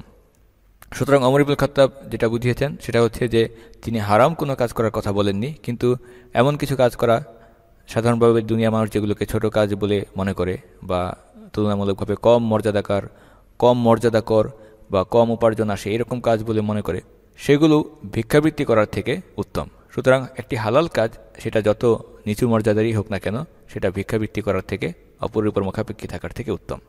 কেননা একজন ব্যক্তি যখন অন্যের উপর নির্ভরশীল হয়ে যায়, কারো দয়ার উপর নির্ভর করে সে বেঁচে থাকে, সে নিজের আত্মমর্যাদাকে হারিয়ে ফেলে এবং অন্যান্য লোকেরা তাকে একজন তুচ্ছ মানুষ হিসেবে দেখে। কোনো মানুষের উচিত নয় নিজেকে নিজেই অসম্মানিত করা। ওমর ইবনুল খাত্তাব দরিদ্র ব্যক্তিদের কাছে যেতেন এবং গিয়ে বলতেন যে তোমরা দাঁড়াও, কাজ করো, উঠে দাঁড়াও, নিজের পায়ে দাঁড়াও, ব্যবসা করো, মানুষের উপরে নির্ভরশীল হয়েও না। দারিদ্রতার এই বিষয়ে অনেক সময় যারা কোনো কাজ খুঁজে পাচ্ছে না তাদের প্রতি আমাদেরও কিছু করণীয় রয়েছে। শুধুমাত্র তাদের অবস্থার উপর তাদেরকে দোষারোপ করা নয় যে তারা কেন অন্যের উপর নির্ভরশীল হয়ে রয়েছে, কারণ বিভিন্ন পরিস্থিতি একজন মানুষকে বাধ্য করে কর্মহীন অবস্থায় থাকার জন্য। অনেকের ক্ষেত্রে দেখা যায় যে মানসিক বিষয়টি একটি গুরুত্বপূর্ণ বিষয় হিসেবে আবির্ভূত হয়, অনেকে বিষণ্ণতায়, ডিপ্রেশনে ভুগে এবং তারা মনে করে যে তাদের মাধ্যমে আসলে কোনো কিছুই হতে পারে না, কি করবে তারা, কোনো পথ খুঁজে পাচ্ছে না। এরকম হতাশ এবং হীনমন্য একটি অবস্থায় তারা আক্রান্ত হয়ে যায়, ফলে তারা চেষ্টা না করে হাল ছেড়ে দেয়। ওমর ইবনুল খাত্তাব এই সমস্ত লোকেদেরকে উৎসাহ প্রদান করতেন।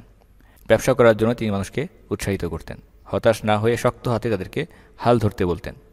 কাজে আমাদের উচিত ওমর ইবনুল খাত্তাবের আলোচনা আমরা শুনছি, তার জীবন থেকে উৎসাহ, অনুপ্রেরণা, আদর্শকে গ্রহণ করা, নিজেদের জীবনে সেগুলিকে বাস্তবায়ন করার জন্য আমাদের উচিত সাধ্যমতো একজন কর্মহীন ব্যক্তিকে কাজের ব্যবস্থা করে দেওয়া এবং একজন দরিদ্র ব্যক্তিকে স্বনির্ভর করে দেওয়া। যে কারণে একটি প্রবাদ বাক্যে বলা হয় যে একজন ভিক্ষুককে যদি তুমি একটি পয়সা দাও, আগামী দিন সে আবারও আসবে আরেকটি পয়সার জন্য, কিন্তু যদি তুমি তাকে একটি কাজের ব্যবস্থা করে দাও তাহলে সে নিজেই স্বনির্ভর হয়ে যাবে। ইংরেজি একটি প্রবাদ বাক্যে কথাটি এভাবে উপস্থাপন করা হয় যে একজন ক্ষুধার্ত ব্যক্তিকে একটি মাছ না দিয়ে একটি জাল কিনে দাও তাহলে সে নিজেই মাছ ধরে খাবে। কাজে আমাদের উচিত যারা অসহায়, দরিদ্র, অভাব অনটনের মধ্যে দিয়ে যাচ্ছেন, যারা একটি হতাশাজনক অবস্থার মধ্যে রয়েছেন, যারা দেখছেন যে তাদের সামনে সবগুলো দরজা বন্ধ, একটি মানসিক যন্ত্রণাকর অবস্থায় রয়েছেন, তারা কোথাও কাজ খুঁজে পাচ্ছেন না, তাদেরকে আমাদের সাধ্যমতো সহযোগিতা করা।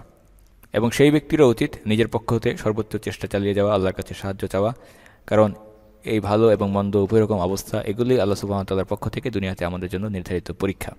কাজে আমাদের চেষ্টা চালিয়ে যেতে হবে উভয় অবস্থাতেই আল্লাহর সাহায্য অর্জন করার জন্য। ওমর ইবনুল খাত্তাব তিনি একবার মসজিদে দেখলেন কিছু ব্যক্তি কাজের সময়ে কাজ না করে অলস বসে রয়েছে। তিনি তাদের কাছে গেলেন এবং জিজ্ঞাসা করলেন যে কাজের সময়ে তোমরা মসজিদে বসে কী করছো? এখন তো সালাতেরও কোনো সময় নয়।